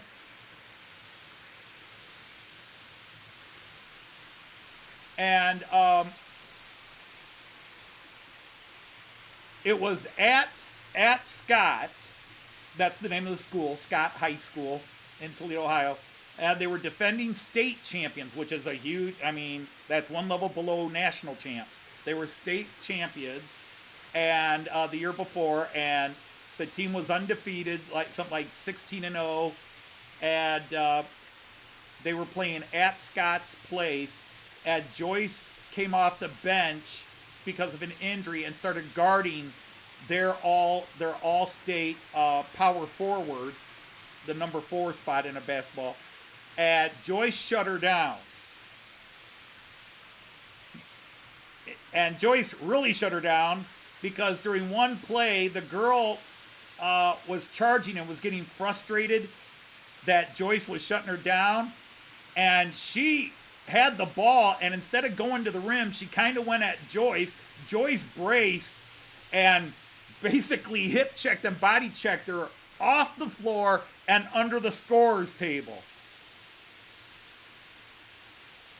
Joyce got called for the foul. And the audience is screaming for blood. That girl took forever to get up. And, she was mad. But from that point on, She was just shut down. Joyce shut her down and became a bit of a legend for that play. And Joyce spent the rest of the game thinking, they're going to kill me when this game is over. They're going to kill me. And no, after the game, Niecy said, you're the best person I've ever played against. Niecy Campbell was the player. And they wound up working together at a job later and loved to share memories of their basketball careers together. And so Joyce was basically a backup player, and yet she was second team All-City. And the girl that was first team All-City was the girl that started ahead of Joyce on the team, and Joyce was second team. That's how well respected Joyce was, that even though she never started a game, she was second team All-City. And most of it was because of the way she shut down this superstar basketball player. I think it was the only game she was held under 20 points and 10 rebounds the whole season. She had like 6 points, 5 fouls, and 3 rebounds. Joyce shut her down.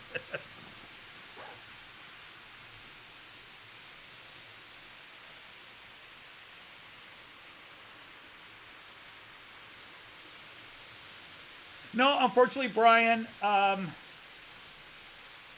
Joyce's mom died of dementia.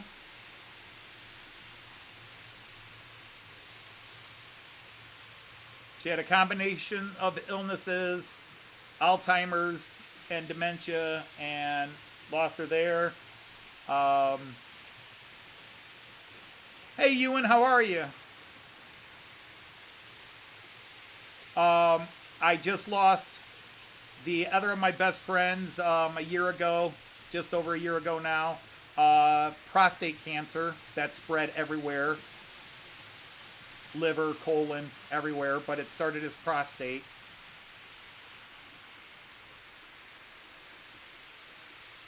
My friend Dean died of liver cancer, mixed with hepatitis, and then COVID actually kind of was the last straw. He had several bouts of COVID, and that just weakened him further. It's Brian, this is about you. It's not about us. I was just answering your questions because, I mean, these diseases, even if it's not stage 4 colon cancer, we've all had friends. Stage 4, Joyce has a friend right now in stage 4 breast cancer.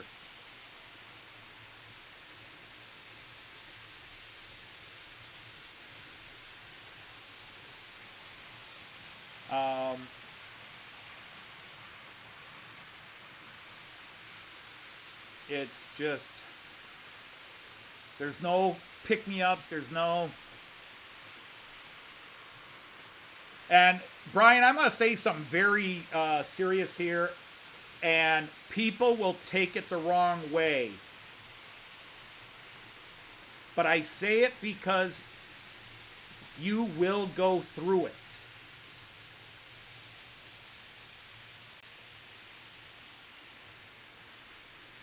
When you have a loved one, family or friend, and they are in a long process,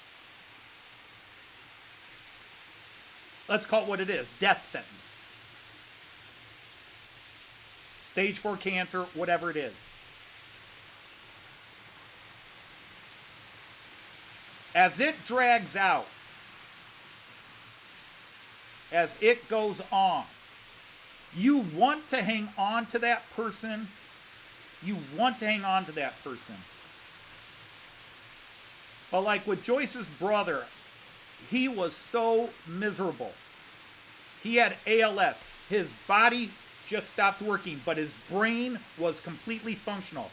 At least Joyce's mom had dementia, so she wasn't even necessarily aware of what she was going through. And notice what I said, at least she had dementia. Because at least the conscious part of your brain isn't aware. But there comes a point where you actually start wishing that it would end. That just you want you want to hang on to that person. You don't want them, but when it's clear, and as long as they seem to be capable of some semblance of normal life. But there will come that point where the pain builds up. Your own emotional pain is there. There's calls. They call. I don't know how many times Joyce got called and told her brother was in last stages, and then he pulled out for another month, and then the next call, and then, guess not. That constant. You start to wish. You start to go, if they're going to go, please be quick. Because the dragging out hurts them and tears you apart. And the worst thing in the world is the guilt you have feeling that way. The guilt Joyce and I had. But the whole family shared it. They were just like, her dad did it too when he was dying and in hospice. It was just, go.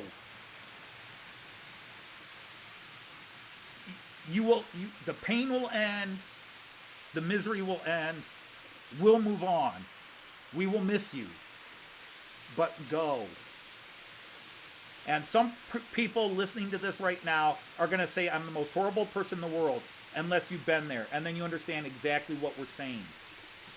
And then you have our sympathy and understand. And we tell you, don't feel guilt the days you have those feelings. Because it's the greatest part of love. The greatest test of love is letting go.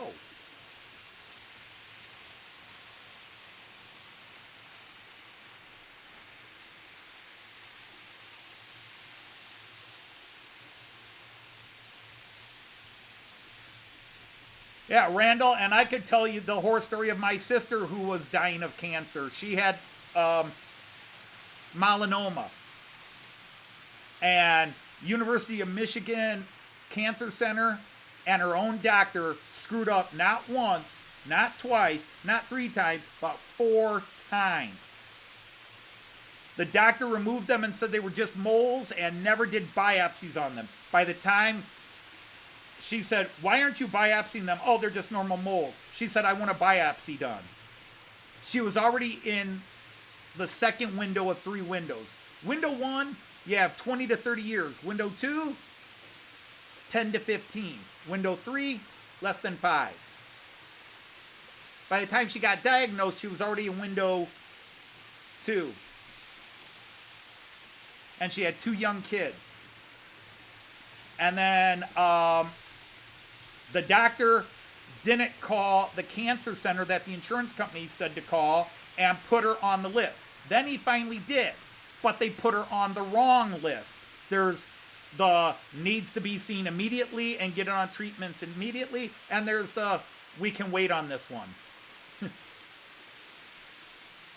And then they put her on the wrong list, and then they had her diagnosed with the wrong cancer. And she wound up suing them all for malpractice. And the law, the case, the doctors, the lawyers involved was some of the most sickening crap you ever saw. My sister, who used to joke when she was a teenager, she used to always say she hated old people and she hoped she died before she was 40. She was 39 and 2 days away from her 40th birthday when she died.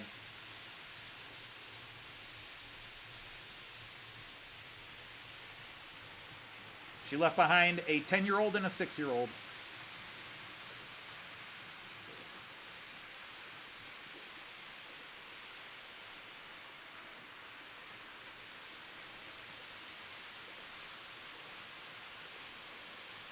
Because I lost my dad in 2014, and the last time we spoke was in 2004. So if you guys want to really hear a terrible story, there's that one.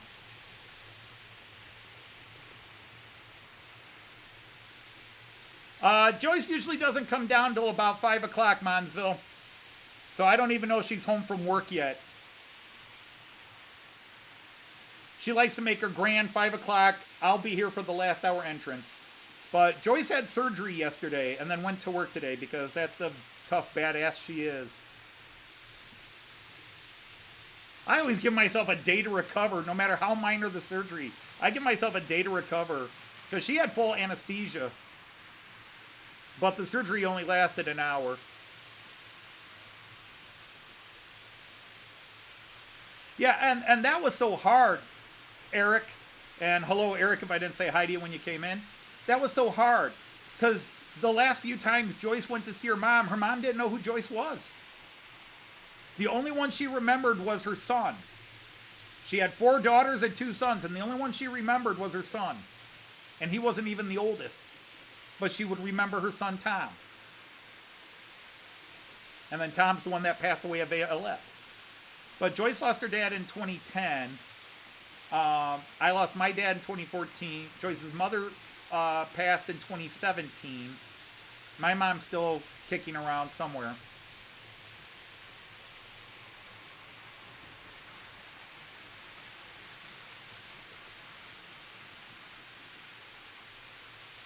And yeah, I mean, regardless of the community, if you're part of a community, we can help each other.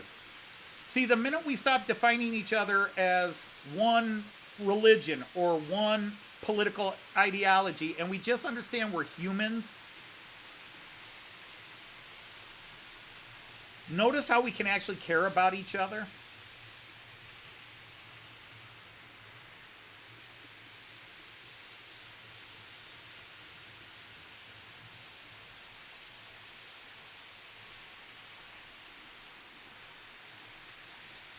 Well, Damien, if people ever wanted a real reason to hate me, I had a chance to have my goodbyes with my dad, and I refused to.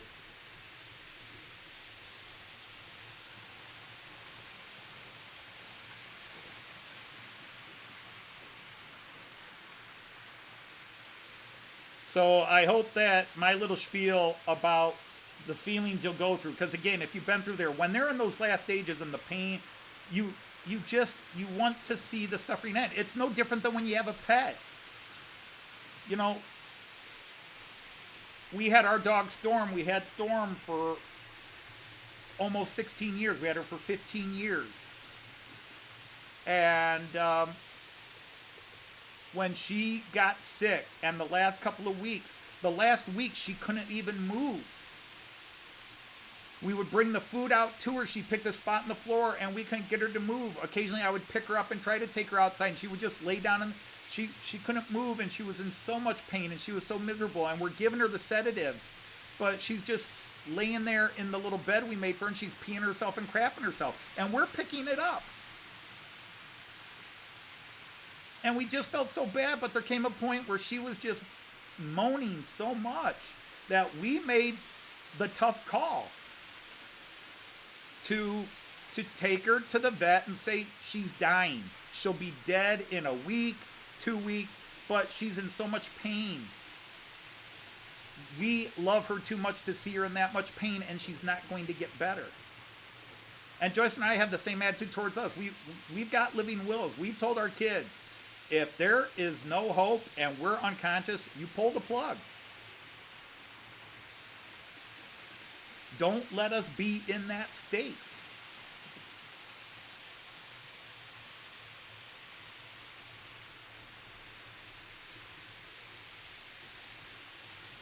It's just a tough one. Yeah, I lost about 8 people on my little political spiel there. Sorry about that. Well, it wasn't politics, social. But yeah, it's hard.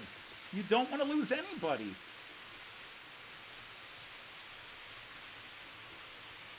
And as anybody who follows this channel knows, 4 years ago, there was a circle of 5 friends. I'm the last one standing. All right, people say, well, it happens at your age. Really? You lose everybody in your circle of friends? The oldest was 66.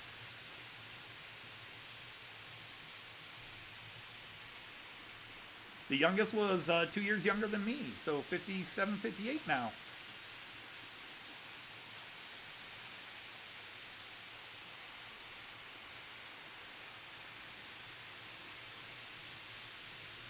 But yeah, and I don't know. I mean, there's no way of knowing, but I've got friends here. Somebody mentioned their father. I know, for example, Andy's dad, and I don't want to go too much into your business, but Andy's dad is 96, I believe. Hot Dog Pilot Andy, your dad is 96, or has he turned 97 now?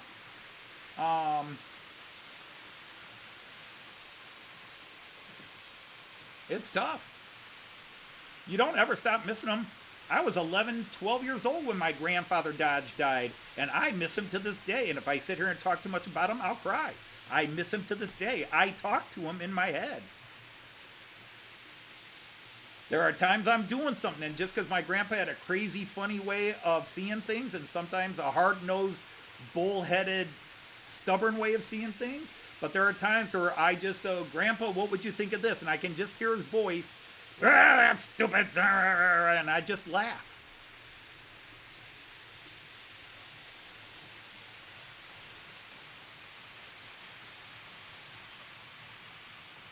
Hey, Colwich Junction, so there, yeah. So, you're never alone when you're going through this, and the worst thing you can do is wall yourself off. There are groups, there are friends, there are people who will help you. And going through it with other people who will understand, who will tell you that when you're feeling a certain way, to not feel guilty. You will anyhow, but at least you could do with that. I mean, the issue with my father, when I refused to go say goodbye to my father, when I refused to go to the funeral, Joyce and her family really were the people who helped me through that. It was a very ugly situation, and there's a part of me that regrets it, but at the same time, it was, for me, the right decision in that case. And you don't ever want other people to go through some of what I went through in that case.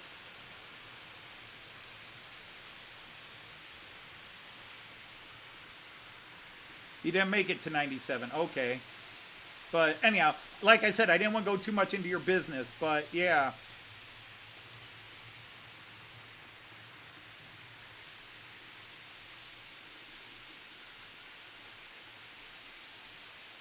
Yeah.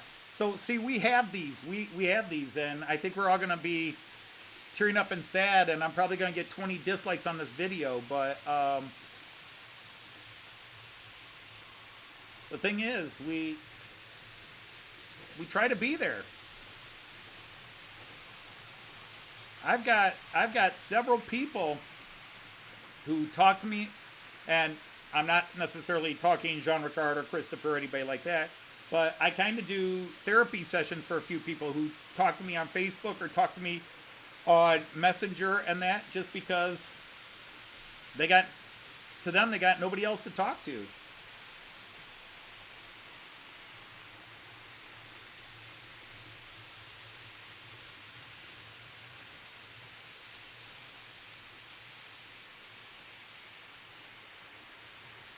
Yeah, I mean, and if tears come, tears come. I mean, I think one of the stupidest things as men is the idea men don't cry. That gotta be a man, gotta be tough. No, let it out. I used to put holes in walls with my temper. I used to break things, shatter things. Sometimes things that were expensive, and I had to fix them again. And that temper came in DNA-wise, but I think one of the best things to help me overcome Dean was when I finally got to hook up with my friend John, who was going through prostate cancer at the time. And we all just went over to Dean's apartment with his wife, Deb, and we just started talking, and we started laughing about some memories, and then the tears just exploded. We're all crying, we started laughing, and then went to tears. But you got to go through that. But if I talk about my friend Dean too much, or my friend John too much, I'm going to cry. Heck, I can tear up talking about Chris Whittingham. Because we had known Chris online for 3-4 years, and then we went and saw him, and a month later he's dead.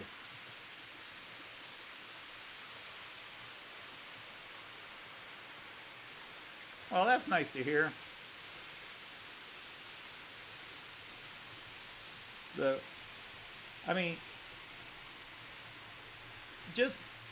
Being in the group, and being willing to talk about what you can talk about. And Joyce is probably more private and more doesn't want to talk about it than I am.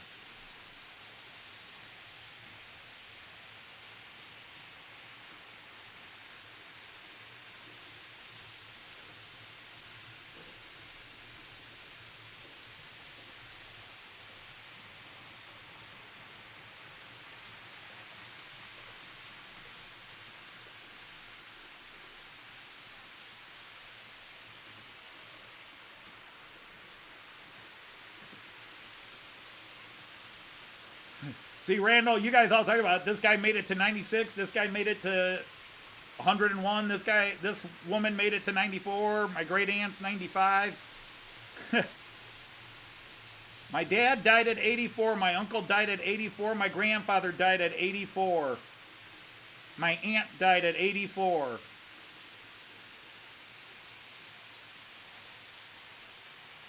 I think I might have a number. Now, granted, my great-grandfather went to 96, 97.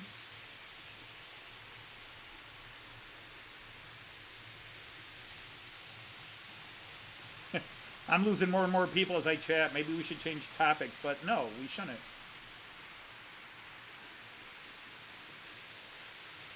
But you just don't want to get into, and some people will do that. They'll get into the, let me tell you how bad mine was, but it's just, the people that are going through it now, like Brian Rock Rail Fan, or Rick, who just went through it with his brother, or Hot Dog Pilot Andy, who lost his dad.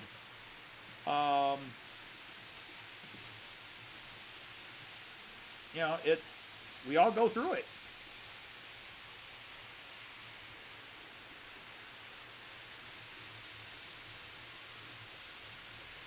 But doesn't make it easier.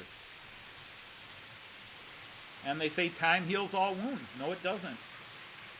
They're not necessarily as sensitive, but heck, I still miss Joyce's dad. Her dad was such a father to me from the time I started dating Joyce when I was 19 until the time he passed when I was, just about to turn 50. No, how old was I when he passed? 46. I was 46 when he passed. It was near 30 years that I knew her dad. I sometimes wonder what I would have been if he had been my dad. All right, Ray, take care. Oh, you got to get back to the lanes. Bowling. Well, Luma, that's an interesting question, too, because, none of my kids are going to want my trains. I assume my grandson might get some. I mean, if my kids say, yeah, Dad, I want some of your trains to remember you by, sure.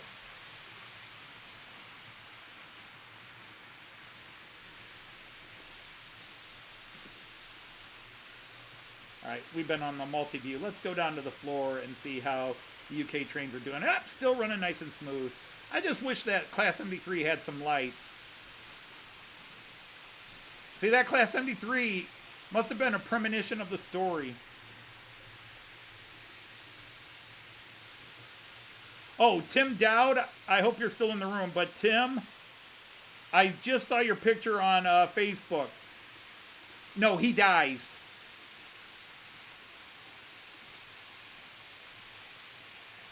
Tim Dowd put this up and asked, do you kill it or do you put it outside? No, he dies. There's a little rule in my house.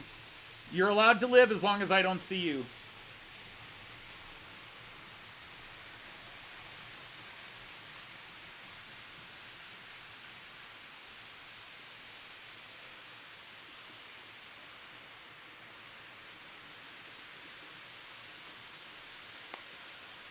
But see, even this Class 73 is a sad story today. Because that train that you're seeing going around right now, that actual train comes with one locomotive and 2 cars. One locomotive, 2 cars. And there is a guy, George Whitewall Wheels, MOH. I hope some of you haven't forgotten George. But he used to be in all the chats, all the live streams. Whitewall Wheels, MOH.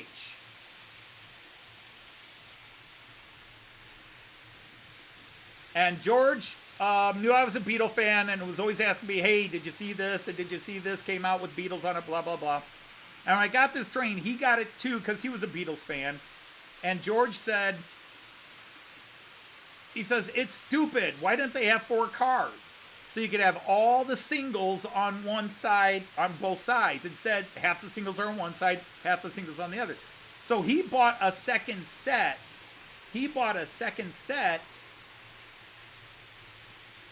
to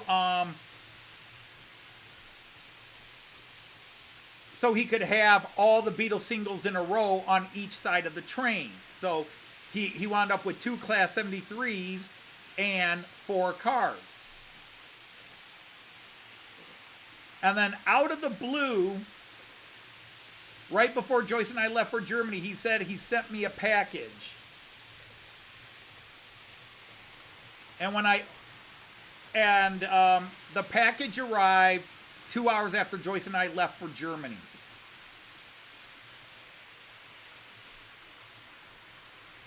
And he texted me while I was in Germany and said, "Did you get the package? It says it arrived." And I said, "Well, unfortunately, it arrived after we left." And he said, and looking back, I probably should have said yes, but he said, "Do you want me to tell you what I sent you?" I said, "No, let it be a surprise. I'll be all the more grateful and excited if I open it up and see what it is."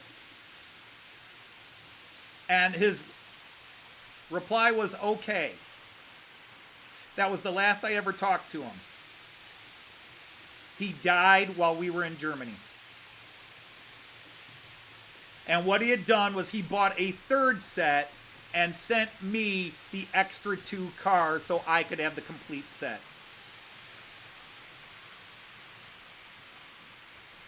And I didn't even find out he died until 4 months later, because he hadn't shown up anywhere. We're like, well, maybe he was sick, maybe he's in the hospital, maybe he's this. And nobody had contact information. I finally traced him down through British immigration and everything else. I found out, I used his address, because his address was on the box he sent me. I used that address, and I finally, when I couldn't get responses from anywhere else, I got more information from the British civil service or whatever it is. I said immigration, but civil service, whatever it is. And I got the phone number for the apartment building he was living in, and I called and asked. I said, "Do you have a tenant named George Langenstaff there?" And they said, "Well, we did. He passed away."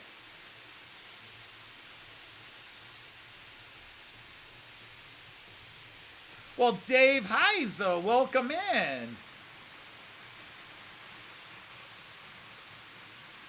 Somebody said hi. Whoops. Why is that doing that? Doo-doo.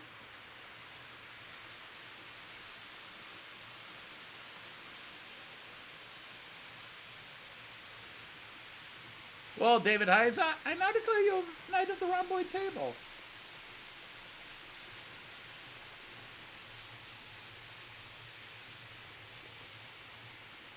I saw that hi, Mrs. MRSD, and I thought for a second that was saying Mrs. D, as in Mrs. Dodge, my wife. All right, Kieran, take care. So, Dave Heise, or Heise, you'll have to let me know if that's pronounced the pure German way, or, Germanic way. But speaking of which, I'm going to text the wifey poo and see what's up with her.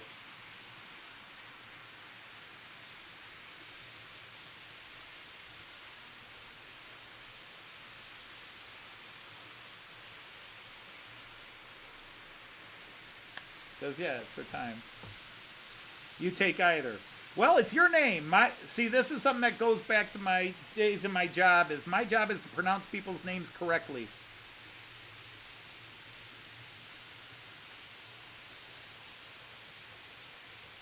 Any Chinese HO trains? Raymond, you're asking that. I have... Somebody else asked that a long time ago about this. Anybody do... Let's see. Christopher has Japanese. Do I know anybody that does Chinese trains? Oh, there she is.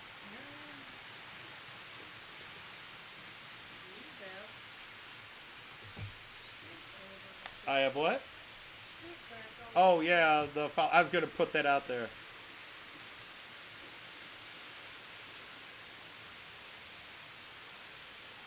Oh, your father said Heise. Okay. Yeah. There's feet.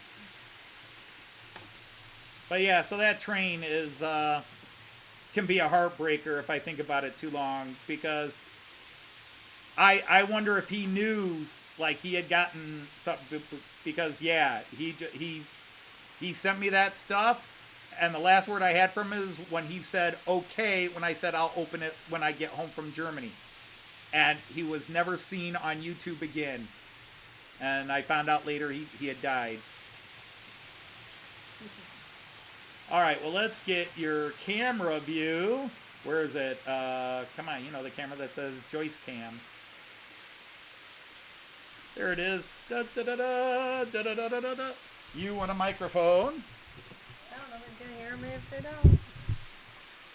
They barely hear you when you do. Hi, Tom. Ouch. Wait, ow, ow. Oh, what did I do? Bump your knee? Run me over. The problem to adjust this camera, yeah.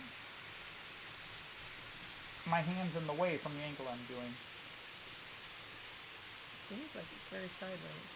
That's what I'm trying to adjust it now. Yeah, I can feel sideways. Now it's chopped part of your head off.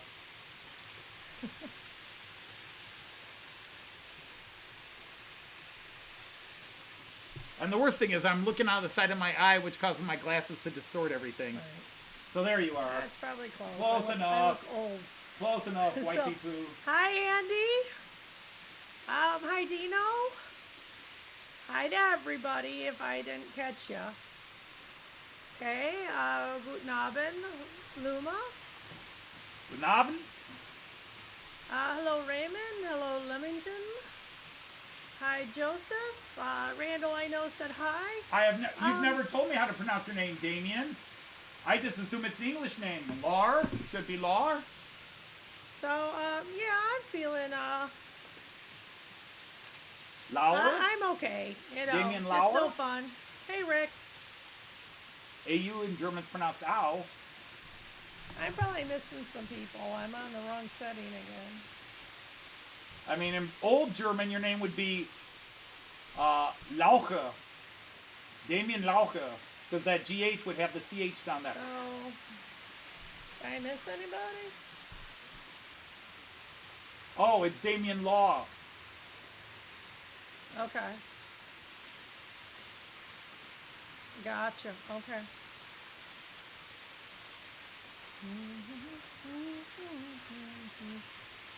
Not really, Andy. Just fatigue. I think it's the biggest thing. I'm tired. Indeed. Dave, as far as terrible C-Track experience. goes, when you're buying, it depends on where you're putting it. If you're putting it in a place that's going to have extremes in temperature and humidity, then yeah, that does bad to any plastic. I have bought some C-Track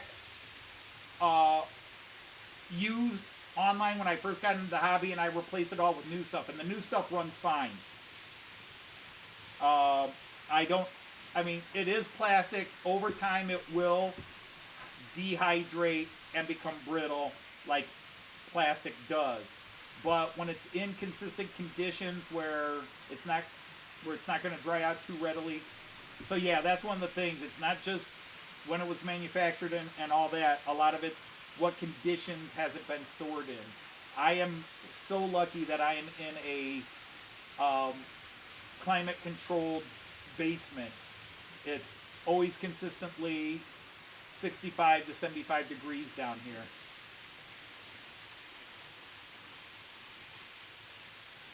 You'll see with all the track you bought in 2016.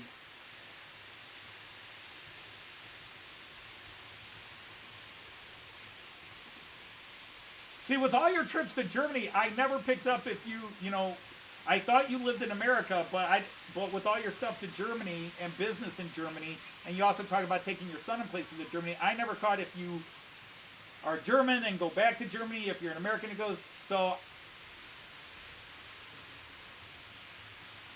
Oh, that's good, Dave. Yeah, the M-Gleis can rust, but I'll tell you what, there are people that swear by their M-Gleis, and they will never change. The biggest thing is K-Track. I only know a few Märklin guys that use K-Track. It's either C-Track or M-Track for I'd say about 90 to 95% of the Märklin guys that I actually watch. Now, there are a couple of channels I know that I don't really follow, but I know there's a few channels where they actually have K-track. Now, if you guys don't know what K-track is the Märklin 3-rail that looks like ordinary. It's, in other words, it's not pre-bedded. It's not pre-ballasted.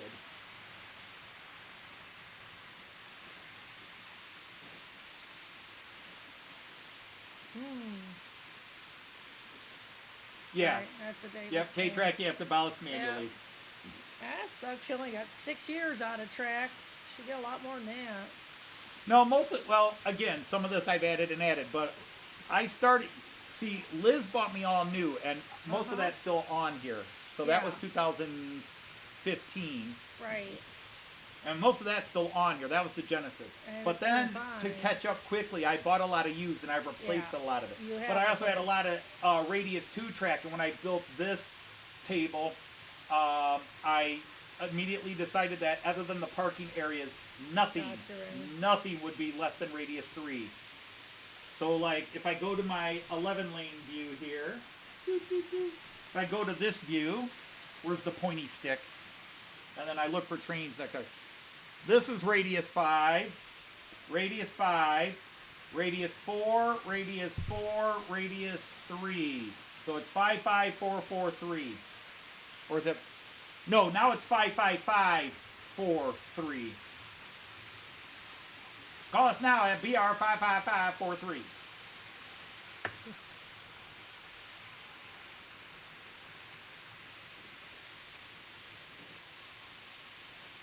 What's the matter? You sure? Yeah. Okay. I fully expected you to be dead on your feet when you came home. Well, I've been running all day, so it's probably really going to hit me, Yeah, your body, needs a little recovery. Yeah, gotcha. Thanks, Google. so it I just, changed my password. but definitely there's also, what is it, the one I've always been told to avoid is the stuff that's a lighter greener color. The track that's a lighter, get the gray or dark gray, that charcoal gray or really dark gray, that track will last longer, but the stuff that has more of a greenish tint, avoid. So I don't know if that's based on years it was built or what factory it's produced at, but that's what I've been told. The stuff that has a more greenish tint, the C-track that has more of a green tint, avoid. Do I have any of it? Because I think I finally got rid of it all. Huh, I don't know. Wow, Andy, you bought it in the 90s. It didn't use it for almost 20 years. Oh, but they're still working, I assume. That's crazy. Yeah, and again, Dave, I'm one of these hateable people where I am so lucky. Now, I didn't get into model trades until I was in my 50s. I had one train set I got Christmas when I was a 6-year-old, 7-year-old, and played with it a couple of times. Wasn't into model trains, any of that. And I got into trains traveling by train in Germany. For years, Joyce and I ran a student exchange program, and we got invited to take some students from my school to our sister city school. And we were an urban high school, but I managed to always be able to get 10 to 18 kids. And we worked out a program, and all they had to do was pay for their airfare, and I got grants, and we did fundraisers so that everything we did in Germany was free, except for the special trip. But but their housing and food was free. They lived with a family who fed them and took care of them. That was the deal. And then we reciprocated. Their child would come over to here and live with the kid that they hosted. So we had partners. So it was a way to keep it very inexpensive. The only expense was the flight. And we would get kids, we would try to get kids as freshmen in my German program and get them, hey, think about this after your second or third year of German, save up the money. We'd bring the parents in and have a meeting every year and talk to them about the program. So we always had kids ready to go until the last couple of years, which is why the program ended. Yep, you do, Dave. Yeah, tough inclines. That was the big issue I had with my incline, was setting it up so that was a gradual incline. Yeah, getting it long enough, and then it's still kind of hard for some of the locos. Yeah, I still got a couple of locals that aren't like going up. It's But we're always talking the how the test. C-Track stresses under it. Gotcha. Okay. But like this one is really nicely Yeah. gentle incline. Uh-huh. That one's a little more Little sudden. steeper, yeah. And yet they're both supposed to be 2%, but that one Yeah, acts they're more like it's supposed 3 to or be. 4%. Uh-huh.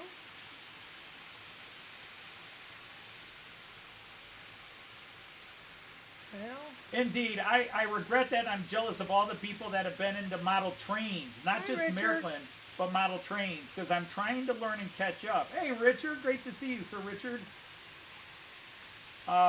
Because I am a Märklin guy now, and that was purely by accident. The first train I bought was Märklin, and then, well, I needed a Märklin controller and I needed Märklin track. I got the Märklin train for my birthday and Christmas present from Joyce, and my kids bought me a loop of track and a Märklin mobile station, which came in the day after Christmas. I didn't get it for Christmas. It came in the day after Christmas. And so I was doing 3-rail in Märklin before I knew I was doing 3-rail. hey, Valley. Hi, Monsville. Hey, Chris, great to have you here. Sir Christopher is here. Sir Chris is here. You just knocked up a few designs for a club exhibition. That's Whew. good. For a second, I thought he said he just knocked up a few club designers, and I was going to be like, wow, that's going to be a lot of child support. That's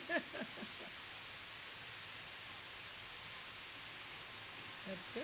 Oh, there's a few trades that even the ICE4 they don't want you running it on. Well, you can run the ICE4 on Radius 2, but yeah, the Class 18 is 3 Radius that I have, Radius 3. But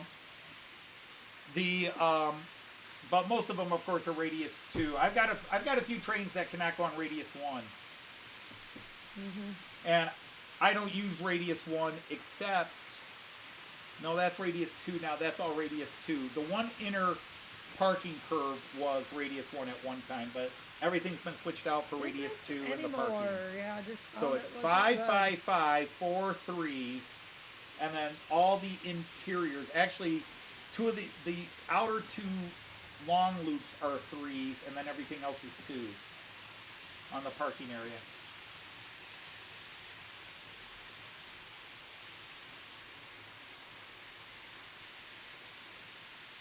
Oh, the MB Klein in Baltimore.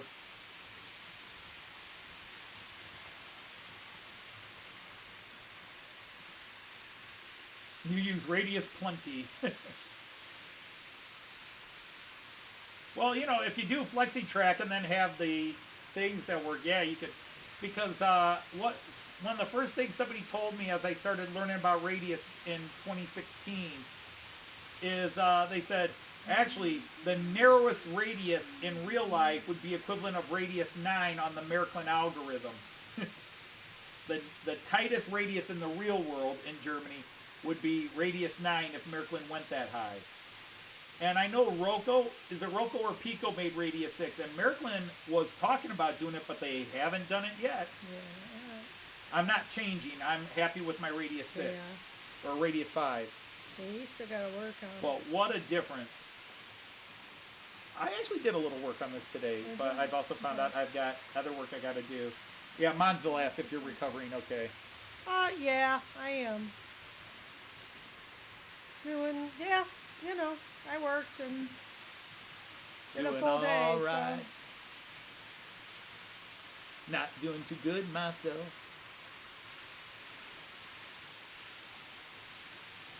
I just, Piko doesn't yeah. do Radius 9.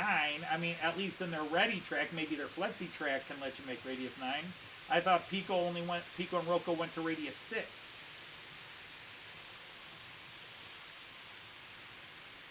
Oh well, I only do C track, so it doesn't matter.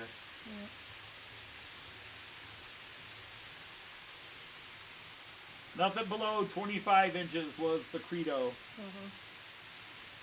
I think that's Radius 4 in Märklin?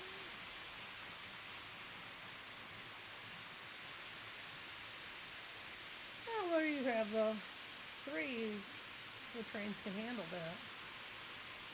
You put your small trains there. Yeah, well, I think even the Viba, that big Class 320 I have, would not handle Radius 2. I think that was a Radius 3 only. Gotcha. Okay. Graham, what made me choose C-Track? My children. Again, I bought a train. I said, guys, this is a Märklin train. I need some Märklin track to go with it. My kids went to, they found a shop that sold Märklin track. A little guy called Jim's Hobby. They found his eBay shop. And probably 2/3 of my track I bought from him since. He's JJ's Hobbies on eBay, and he's Jim's Hobbies in the real world. So they ordered me, in fact, where is it? This was my first Central Station 3, or Central Station 2, my Mobile Station 2. Let's get the name right. Right. Mobile Station 2. This is my Mobile Station 2, my first one, in gray. No difference except color between this Mobile Station 2 and this Mobile Station 2.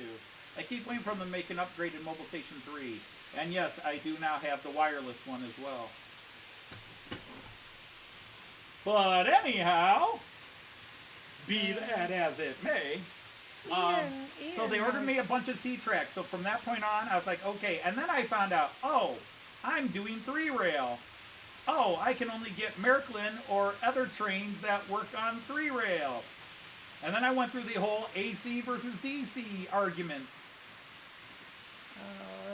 Ian has come in, speaking Dutch. Hallo Ian! Sie gehen locomotief in Holland. Well, hello! I can usually read Dutch, but I can't always translate it well. Right. But there we go.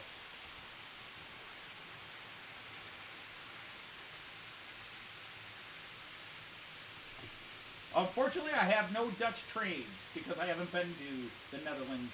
Oh, I've been in the Netherlands, but I've never ridden a train. I've ridden a bus in the Netherlands, but never a train. Oh, Cayenne's awake too. Oh, okay, hang on. We got to do that. So, hello? Of course, he's hello. Hello? I'm not declaring you night at the runway table. Well, Ian, we will check out your channel. Yeah. And If see how you it's have going. one, But yeah. for those who are new to the channel today, this Lindy Loves is my daughter, the mother of my grandson Cayenne. And since she has entered, plug your ears. Cayenne! Hi, Cayenne! Opa loves you! Hey, Cayenne! Hi, Cayenne, little guy! Hello, sweetie, we missed you. See Yeah, you Sunday. I had them all the first half of the week, and You then haven't the had last them couple days, since, like, should yeah. I have Kaya today? Wait, no, I don't. I don't know. He could have been Rick. All I know is he sells Märklin track online, and it's called Jim's Hobby Shop, and he's near Boston, Massachusetts.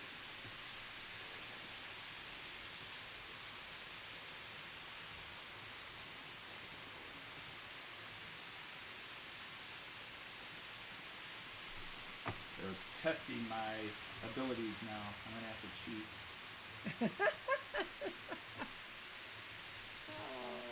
Oh my goodness! Look at all the junk email. Oh, our new bed sheets are out on the. Oh, porch. that's what I picked up. Oh, that's okay. what you picked up. Yep.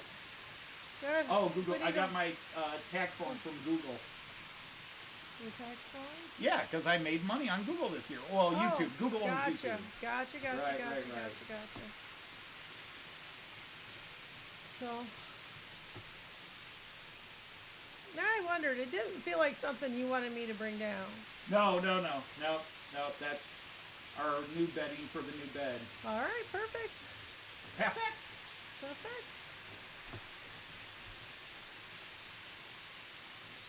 So, oh, you're doing Google. Okay, because you can't do Leo for that. That's what I thought it said. Good for me. Okay, no problem. Yeah. Because Well, Geen is like kind. That G-E-E-N, G often is sort of like K in German, so E-E in German is often like E-I, and E-E in Dutch is often like E-I in German, so okay. Geen Problem. Problem, Hoer.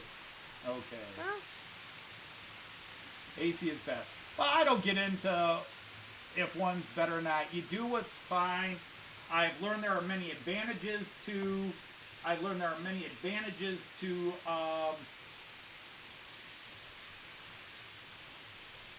Okay, that's what I thought he said too. Yeah, all right, Yay that me. makes sense. He's not seeing any Dutch trains. That's why I said. Unfortunately, I don't have any Dutch trains. Yeah, I don't know. Is that kind of I try to do trains from countries where I've ridden trains. So Germany, Austria, and the Czech Republic. All right, great, Dave. We'll be happy to have you back. Glad you enjoyed it. All right, we're here every Friday. Yeah, are we going to go into the Netherlands when we do our sort of northern trip? I don't know if we're doing it that, but another trip is we're just going to do France, Belgium, and Netherlands.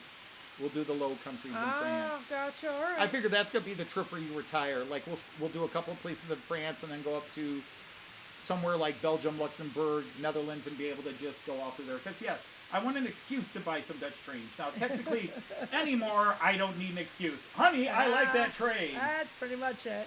Although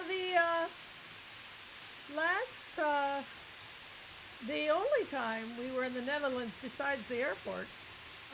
Yeah, we've been in Schiphol Airport many times. Yeah, quite a lot. They have a nice sense of humor there. Love the sense of, the Dutch have a great sense of humor. Yeah, for sure. The Dutch are great people. It's a clock and we'll leave that side up. The funniest times I've ever had in airports have been with Dutch security and Dutch border. Yeah, it's like oh my that God, a they're lot. funny. They are so nice and funny. The best funny. airport people in the world are the people that work at the Dutch airport. I agree. Yeah, at Schiphol Airport. Yeah, Ian, yeah. Yep. Many times. Fila time. Fila talking? Oh, the Koploper. Yeah, I wouldn't mind a Koploper. It's a really cool train. Anyway, that time we went, we drove. So, night, Damien. Yeah, every time. Yeah, we rode a bus. Oh, that's right. We did take a bus. We took a bus with a bunch of American and German students. Okay, so you must understand some English. That's what I'm thinking.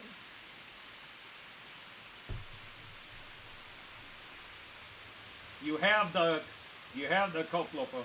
Okay. Yeah, I would like to get one, but there's also a couple of cool Dutch trains I'd like to get. You're putting ideas in his head, Ian. Not to mention, I still want a Thalys. From?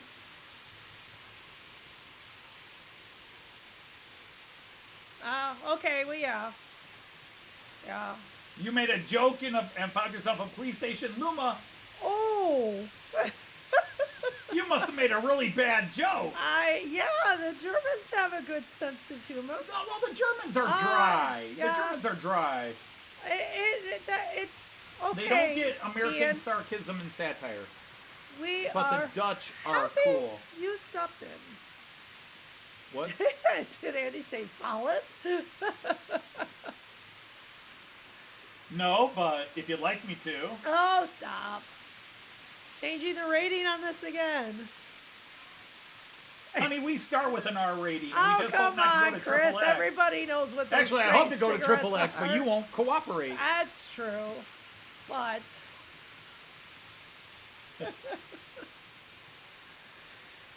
oh, back when Ian, your English is better than our Dutch. well, that's true.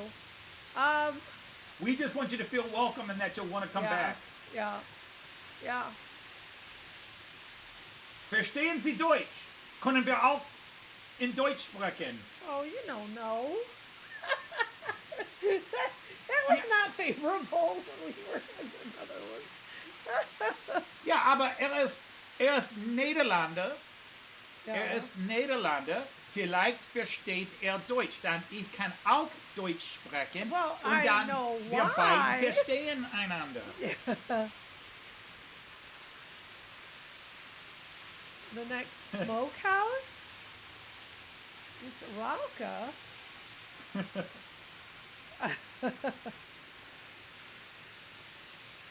Boots. Richard Boots. Yeah, that's true. The all metal track. you got to work on it to keep clean, but Oh, well, yeah, it's super. it could stay. Yeah, there you go. Good.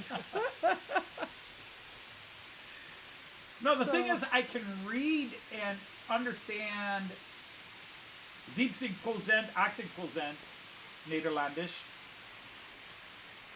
but The I spaghetti- don't speak it. The spaghetti.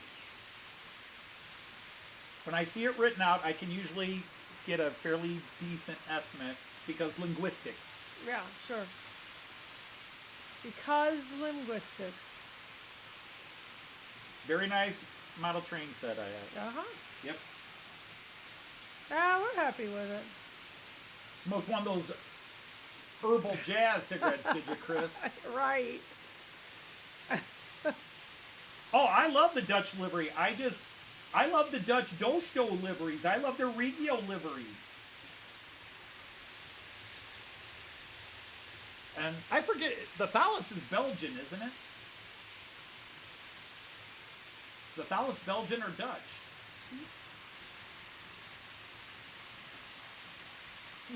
ICE, Zerto. Austrian Railjet and ICE3 are my two favorite trains. Oostenrijk. Huh? Oostenrijk. Yeah.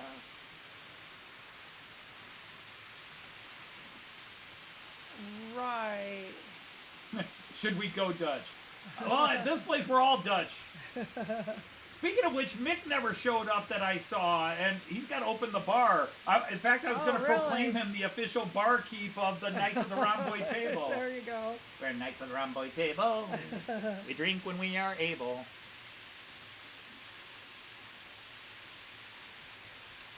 Yeah, if you can keep it going, Monsville, why not? But yeah, I would be nervous. We with sit on all asses, metal. drain beer glasses, until we're quite unstable. You talked to Monsville. Will be in the Sydney area, yeah. Yeah, Monsville will be in the Sydney area, and then down in Wollongong Wollongong, and wherever else. which I guess is yeah, native Post. Australian Yeah, off Deutsch for Post. hairy man's body part. Wollongong. So we'll arrive May 31st, Yes, we're arriving in Australia May 31st. and we're leaving June 18th. Yes. We're leaving America on May 29th, but not arriving in Australia until 2 days later. Right. Although we leave Australia and come here the same day. But yeah, leaving and coming back is the same day. Eindhoven. You're from Eindhoven. Wow. Ah. Historical city. But you were born in Austria. No, Austria? no. Australia? No, neither. I wouldn't think so. Oh, that's a city. A little slow here. Australia. Yeah, sorry. Certainly. Oh, are we buffering? We're not buffering here. On mine.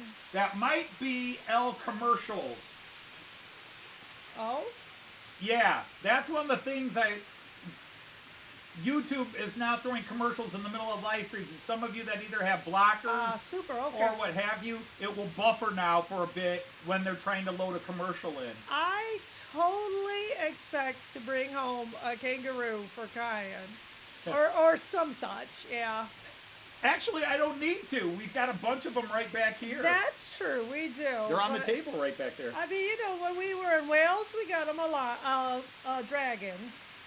I think that's the only stuffed animal we got. That's the only that's the honor because Alan from Dragon Junction was here earlier. But yes, we brought Kyan home a Welsh dragon. Right.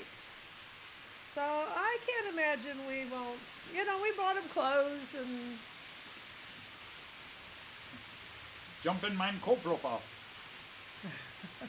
Yeah, the only buffering I want to see is on trains myself. Right. Raymond. So yeah, I think Anthony told them no commercials, but I think they tried to put them in anyway. Yeah, they Is don't that give what you a you were choice. trying They to give you say? the choice that you can put them in, but if you wait too long, they'll put them in. Yeah, if I want to take it home. I'm not taking a We're real not one home. any wildlife home, at least not by choice. We're going to check those suitcases. We've talked about this 2 or 3 before, times. Chris. Have you paid attention? In fact, I think we're going to open our suitcases in Los Angeles, and if we find anything smuggling along, we'll leave them in L.A. They won't notice. Spiders and the like. The only...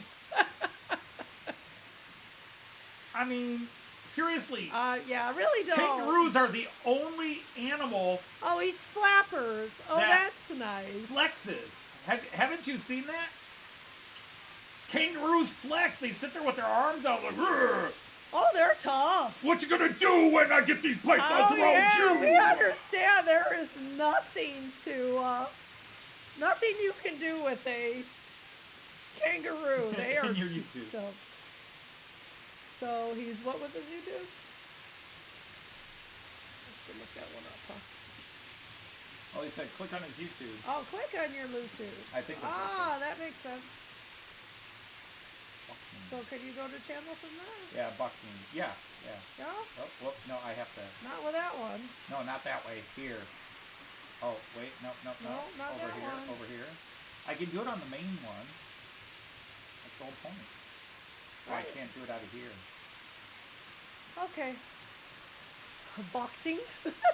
Is that boring? Yeah, the kangaroos boxing. Oh, boxing. Yeah. Yeah, they're tough. I can't. I don't think. Go to channel. Oh, I can. Open a new link. Okay. Yes, because you're knighted. As long as you're knighted, you can do that. Gotcha. All right. You are knighted, Amy. There we go. So, Looks a little like Brian. a little bit, yeah. Brian, who is named Brian. Well, All right, guys. Ian could use a little support if you want to check him out. well, here, let's do this. Yeah.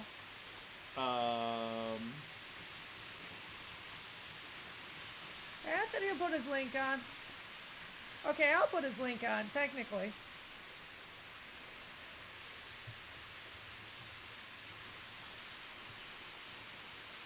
Yeah, that's Ian's That's Ian. site. Yeah, I always forget to put the name of the person. That's Ian's channel. Click and see golf.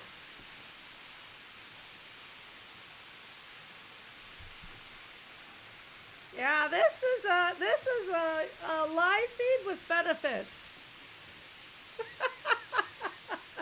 You can all support. We all support each other. Yes, Joyce and I do a live stream with benefits. Good night, folks. Yeah. Oh man. You just walked right into that one. Well, Or were you thinking ahead of time? Yes, I shall do this. knew you were going there, but it. No, wait. Still How do you go there and then say you knew I was going there? You went there. I know how you're gonna react. We've been together for 40 years. We've been together now for 40 years. Not married that long, but we've been a thing.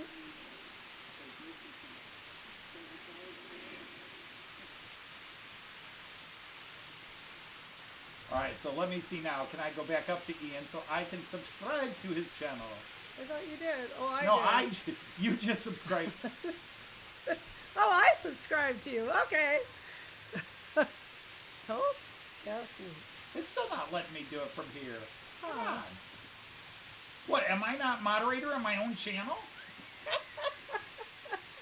I freaking own the channel and I'm not knighted? That's kind of funny. We'll do it for your main computer.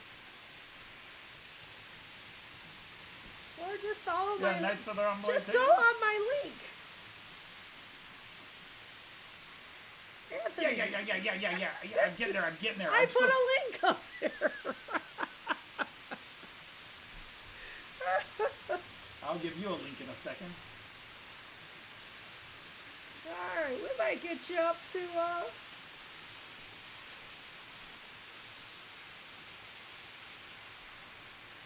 There we go. Well, Okay. there, Ian, you've got a new subscriber. you got 2 at least. We'll get you up to 10. Did I subscribe through you? Yes, you did. I think you did. It's my channel.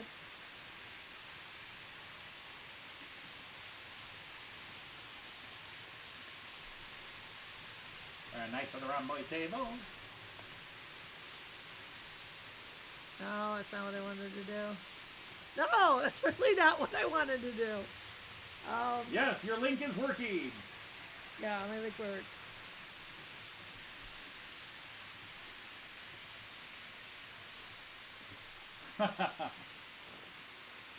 He likes us. Yeah, super.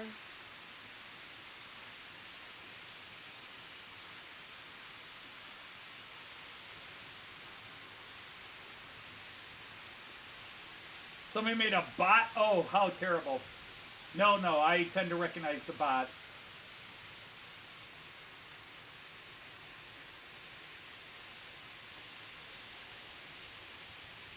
That's where I was trying to go. Luma, that is a story that we need much more detail on.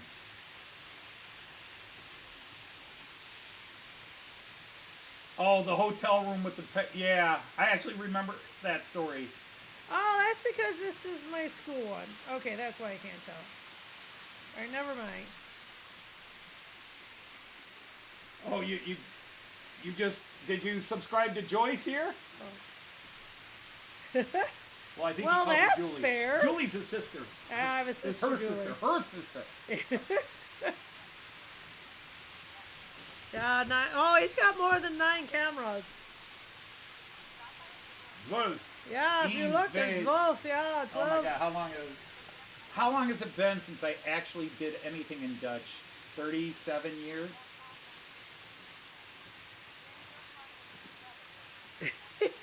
Went to ban the bot and added it as a moderator.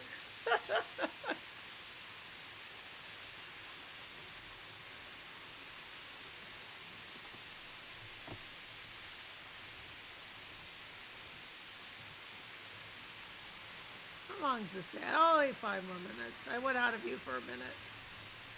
See Did you? if I could. Yeah, I was gonna check my subscribers, but this is the wrong account. So kind of silly. All right, now I need to catch up. I have to go through your intro? What the heck? Wait a minute. Oh, it's just get bad. Oh, I there have we to go go. through your intro. Oh my God. Yes, the ICE3 is cool. Actually, I like all my All threes. right, I that's really a funny mistake, really. do. Who, where? Randall Oh, was what is- talking about I Oh, don't know the if they ever saw moderator. it. Yeah, making a yeah, it wasn't him, it was somebody else that he watched. He had gotta forget what to call them. We have 12 cameras here. Yeah. 12 cameras. Yeah. 12 cameras. The problem is, anymore if I speak German, I start trying to sound like Herr Flick. I've watched way too much Allo Allo We in the have last watched couple of a weeks. lot of Allo. I'm just gonna say You may kiss me now. no, Herr Flick. Kein Herr Flick. Oof. Oof. Yeah. Herr Flick, get in there now! Come on, Helga. Ah, gotcha, Randall. No, that's funny. Yeah, it was a bot. They made a bot. You may kiss me now. And she's so excited. That's just crazy. What a mistake to What a make. mistake to make. Yeah.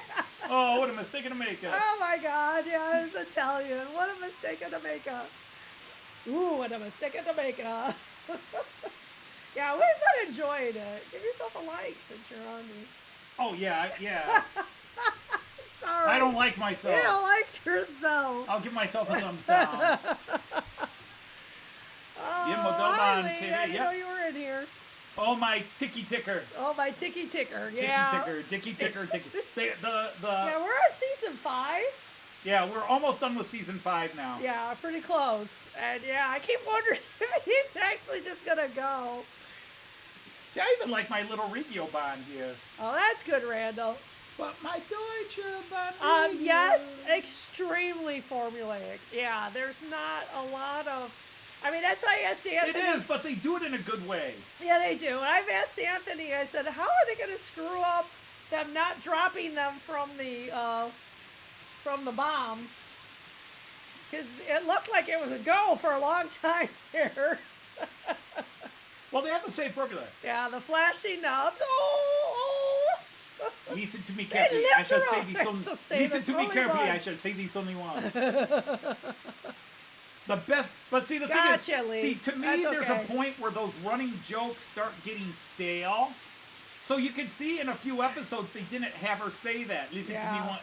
Listen to me carefully. I shall say this only once. Yeah, especially I think in the middle But of the what I think season. is But they brought brilliant- it back in the beginning, though. What I think is brilliant is how they just have people doing the accent to represent they're speaking in the different languages, Right. except the Germans and the French when they're talking to each other.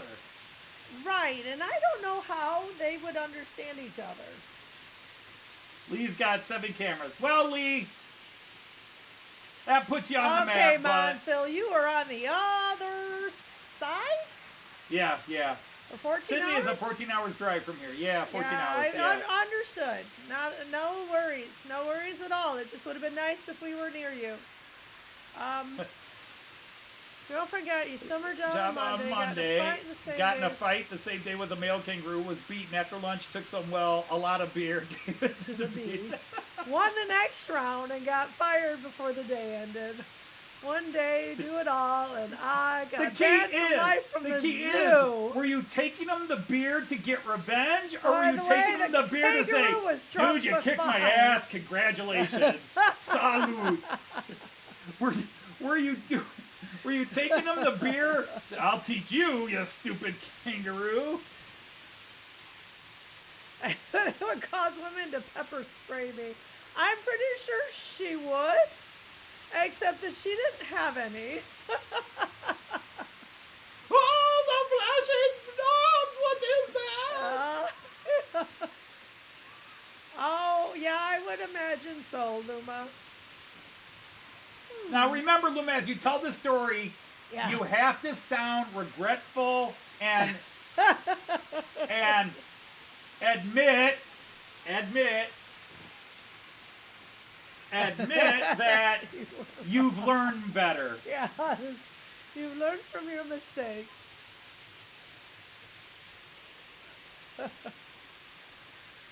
King Kong, oh my God.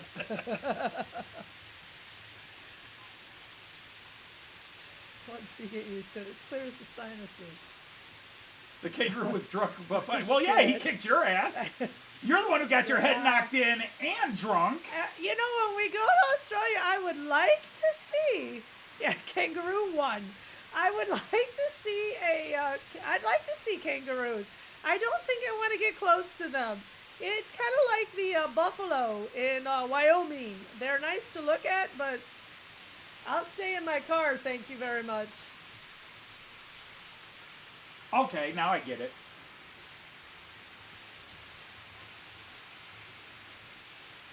He says wink. Ah. See, a German, it's a Knieper. Yes, they're not far. They have the same roots. Who gives a shit? See, I have all kinds of stories like this I would tell. Things I did I shouldn't have done, but they're damn funny. So just to make sure, yes, I understand that was wrong, but back then it was a different world and I was of a different mindset. Hey, my mom would give beer to our dogs. Beer and wine, which is actually very bad for them, found out later, but... When we had parakeets, and when the parakeet looked like it was on its last legs, my mom would give it whiskey. She considered it hospice. Almost did a spit take with that one. They died with a smile. Yeah, you probably don't, though. It looked like he just had lots of trains. Oh, no. Yeah, kangaroos are, yeah. Yeah. They got a hell of a punch, and they tend to use their legs.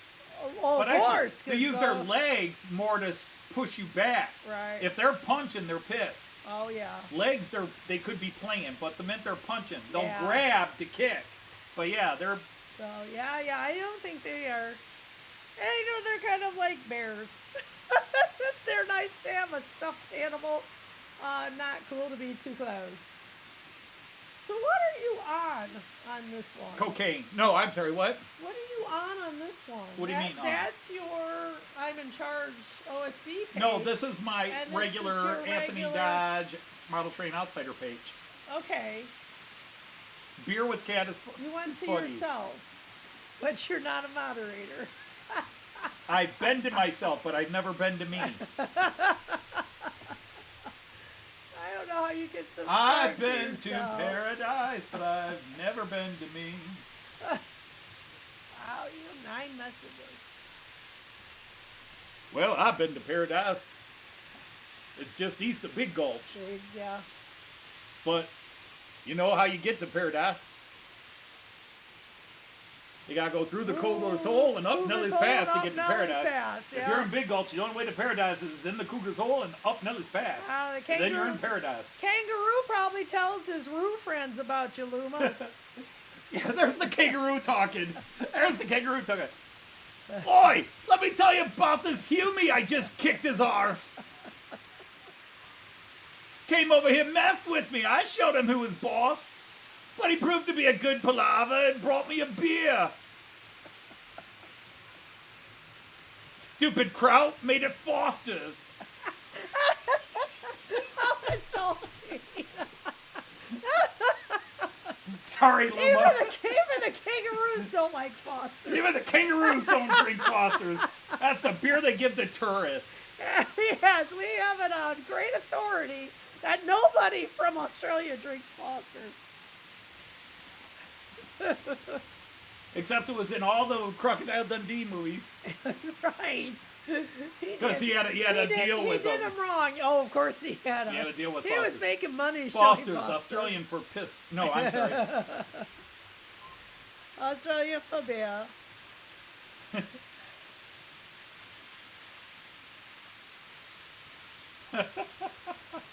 Luma, this is one of the best stories you've told me. I'm It loving really this. is. Yeah, I think it's a very good one. I'm loving this. You got points for that. Kangaroo at the door. Knock, knock, knock. Aye! Long time no see. How you been, Luma? Crikey! Me and the friends hopped on a plane. Get it? We hopped on the plane. Yes, and they want better beer. The drop bear. Yeah, the drop beer. Yeah, we've heard of those too. I'm really nervous. I'm Yeah, telling that's the one ya. thing the Knights of the Round Table don't have. We don't have a Friar Tuck or we don't have somebody you can do your confessions to. Mar is mine beer. Mar is his beer. That's his Yeah, beer. right. Yeah. I just don't think What? we've ever seen Mar. Not Yeah. a Heineken's? Anthony found a Italian beer you really like. Yeah, Yeah, Gran which Primera, kinda Gran Primera, surprised Gran us. Primera. Yeah. I've got their other beer in here, but it's not as good. It's still good. If you add Yeah. subtitles, I'll be able to follow your videos. There's Okay, that. there's that. Yeah. Well, technically, we should all add subtitles to Oh, everybody else's. cows? Yeah, cows. Is that your answer? Cows cause more train accidents in Germany, so yeah. Oh, yeah. Oh, I taught my students for a long time that the main predator of the deer is the car. Yeah. People hitting them. Now we have some things around that'll eat them, so it's kind of cool. We have coyotes now. We got coyotes have, in Toledo. We got foxes in Toledo. foxes, yeah. So we figure they're giving them a little bit over there. Man, do they smash your car when you hit them too? Oh, I've seen too many times where somebody hits a deer with a car, the car's totaled, and the deer walks off. I was in Virginia with my sister, and I was in the back seat, and unfortunately, I was the only one who Get saw. your Yugo off of me. I was the only one who saw the deer. And yeah, that was the deer 0 and the car 0. They both lost. Not fun. Okay, cool, Ian. Do you manually add subtitles? You can, if you set it up in your YouTube thing, it can add certain subtitles for languages. Because most of the YouTube videos I watch, I use subtitles.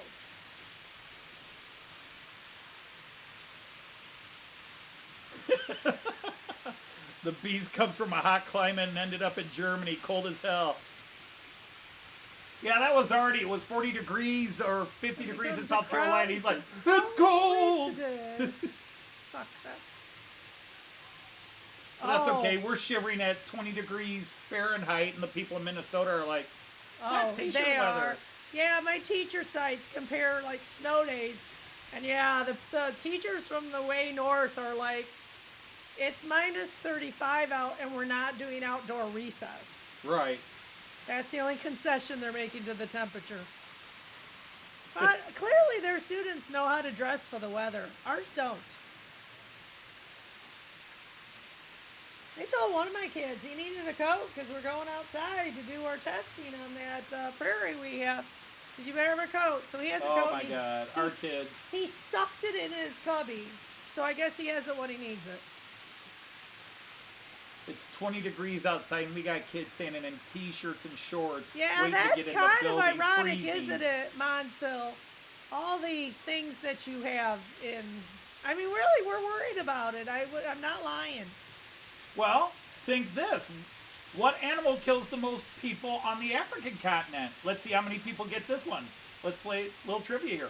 What animal kills the most people on the African continent?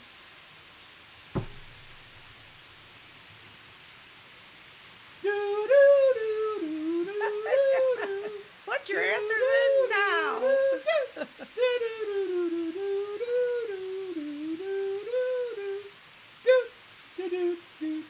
Okay, elephant. Rick went for that. I think he said the wolf. Those dangerous. It's the mother. There you go. Chris knew it. Yeah, Chris The got hippo. it. Yeah, the hippo actually kills more people than all shark attacks in the world combined. Right.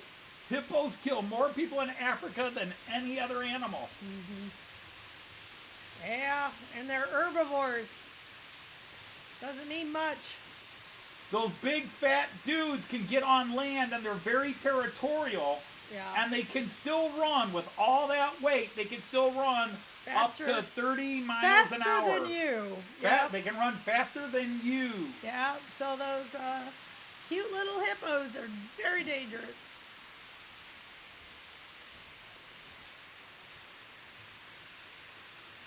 Now, see, I had a wonderful mother-in-law. She had a small kangaroo 2 years ago in Michigan.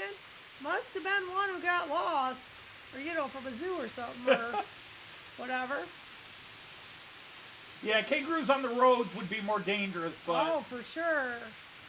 Do they avoid? Yeah, cows are the #1 cause of train accidents do they in Germany. avoid the roads? I mean, do they stay out of cities and things like that? Are they? How am I doing here? What? Who? Where?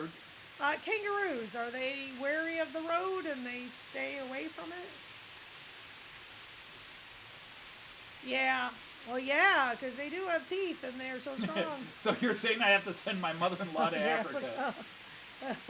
Well, if it I'm fits, not saying it. I could. You could send her and Oh, hope that's she runs. horrible. You could give her a trip to a hippopotamus petting zoo, I don't think that's a real thing. or you chip up the buck, send her somewhere nice, and she may not want to come back. True. Oh, that's why I have the bruise. It's just showing Aristotle up. was killed by a turtle falling on his head. It's just starting to bruise. Oh, It wasn't this morning. okay. It's funny. Is it weird? Oh, it is about that time. Yeah, it is that time. We were having fun, though. We were talking about deadly animals. I still want to know about those. mother-in-laws. Monsville, I want to know about those kangaroos. Do they stay away from the road? Are they like instinctive? Well, Artie was a cross-Australia 'Cause trucker. We should ask him. Deer are, yeah, we'll ask Artie if we don't get it. Deer has, okay. Deer are very stupid. They will just run right in front of a car. Squirrels and possums too. The squirrels, you can watch a squirrel. They look. They just take bets. There's two squirrels going, bet you can't beat that car coming down the road. Yeah, I got it. Oh. Python versus alligator. Oh, Political asylum everywhere. I missed that one. Oh, man. Political asylum everywhere? Where's that? Hippos. Oh. I bet all hippos would ask for political asylum everywhere. Don't shoot us. See timestamps on yours. Well, at the rate you're going, Luma, you got your ass kicked by a kangaroo, and you're trying to piss off the hippos of the world. That's true, Andy. They are. If you don't like your mother-in-law, how do you think the hippos are going to feel? Oh, we heard about that when we were at the tower. That they had all kinds of exotic animals. Yeah, we caught that. Lions and giraffes and. Hey, Joyce and I were in the Tower of London, so they'll take anything in there. Okay, that makes sense, Rick. They even had a rack in the Tower of London, but according to them, it was never used because they never tortured the peasants there. I don't think they're suitable for Michigan. The climate. I wanted to play with the rack, and they said no.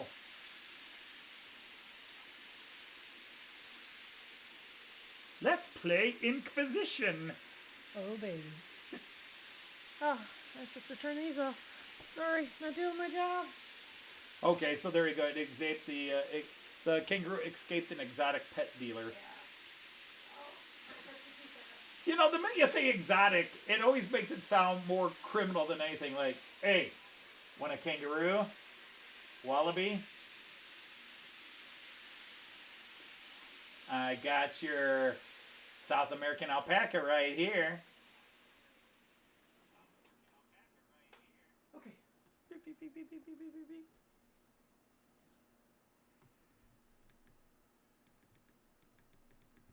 All right, so did Lee say he's good? Yeah, well, we're getting ready to sign off here because it is dinner time here in our part of the world. It's bedtime. I mean, it is midnight over. Yeah, some of you stayed up for us. It's 11 o'clock in the UK. Mm-hmm. Yeah, in case you want to know. It's 11 o'clock in the UK. It's 12 o'clock in Western Europe. Mm-hmm. Although technically isn't the UK Western Europe. So it's 11 o'clock in Western Europe. It's 12 o'clock midnight in Central European time. In the United States, we're trying to make it 1951, but that's a different story. So anyhow, thank you for... this has been sort of an emotional roller coaster. We had some very sad stuff we talked about, and then we eased ourselves slowly into talking some funny stuff. So thank everybody here for...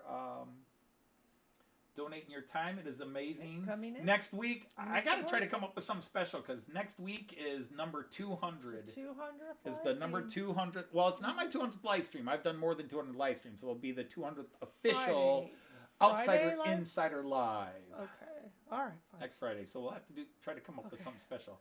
Yep. And I might be over 1,800 subscribers by then. Wow. Maybe. Maybe. Doubt it, but there's an outside chance. Okay. So spread the word. Tell your friends, yeah. Tell your friends. Tell your enemies. If you have somebody you love, send them here. If you have somebody you hate, send them here. I can annoy and entertain. 200 words to... So 200 episodes next week. Yeah. Episode. Sendungen. So, until next week, on behalf of the amazing and somewhat still recuperating Joyce, yeah, right. We're going to say, Auf Wiedersehen! Choose! And happy trains. Take care, everybody. Bye. See you around.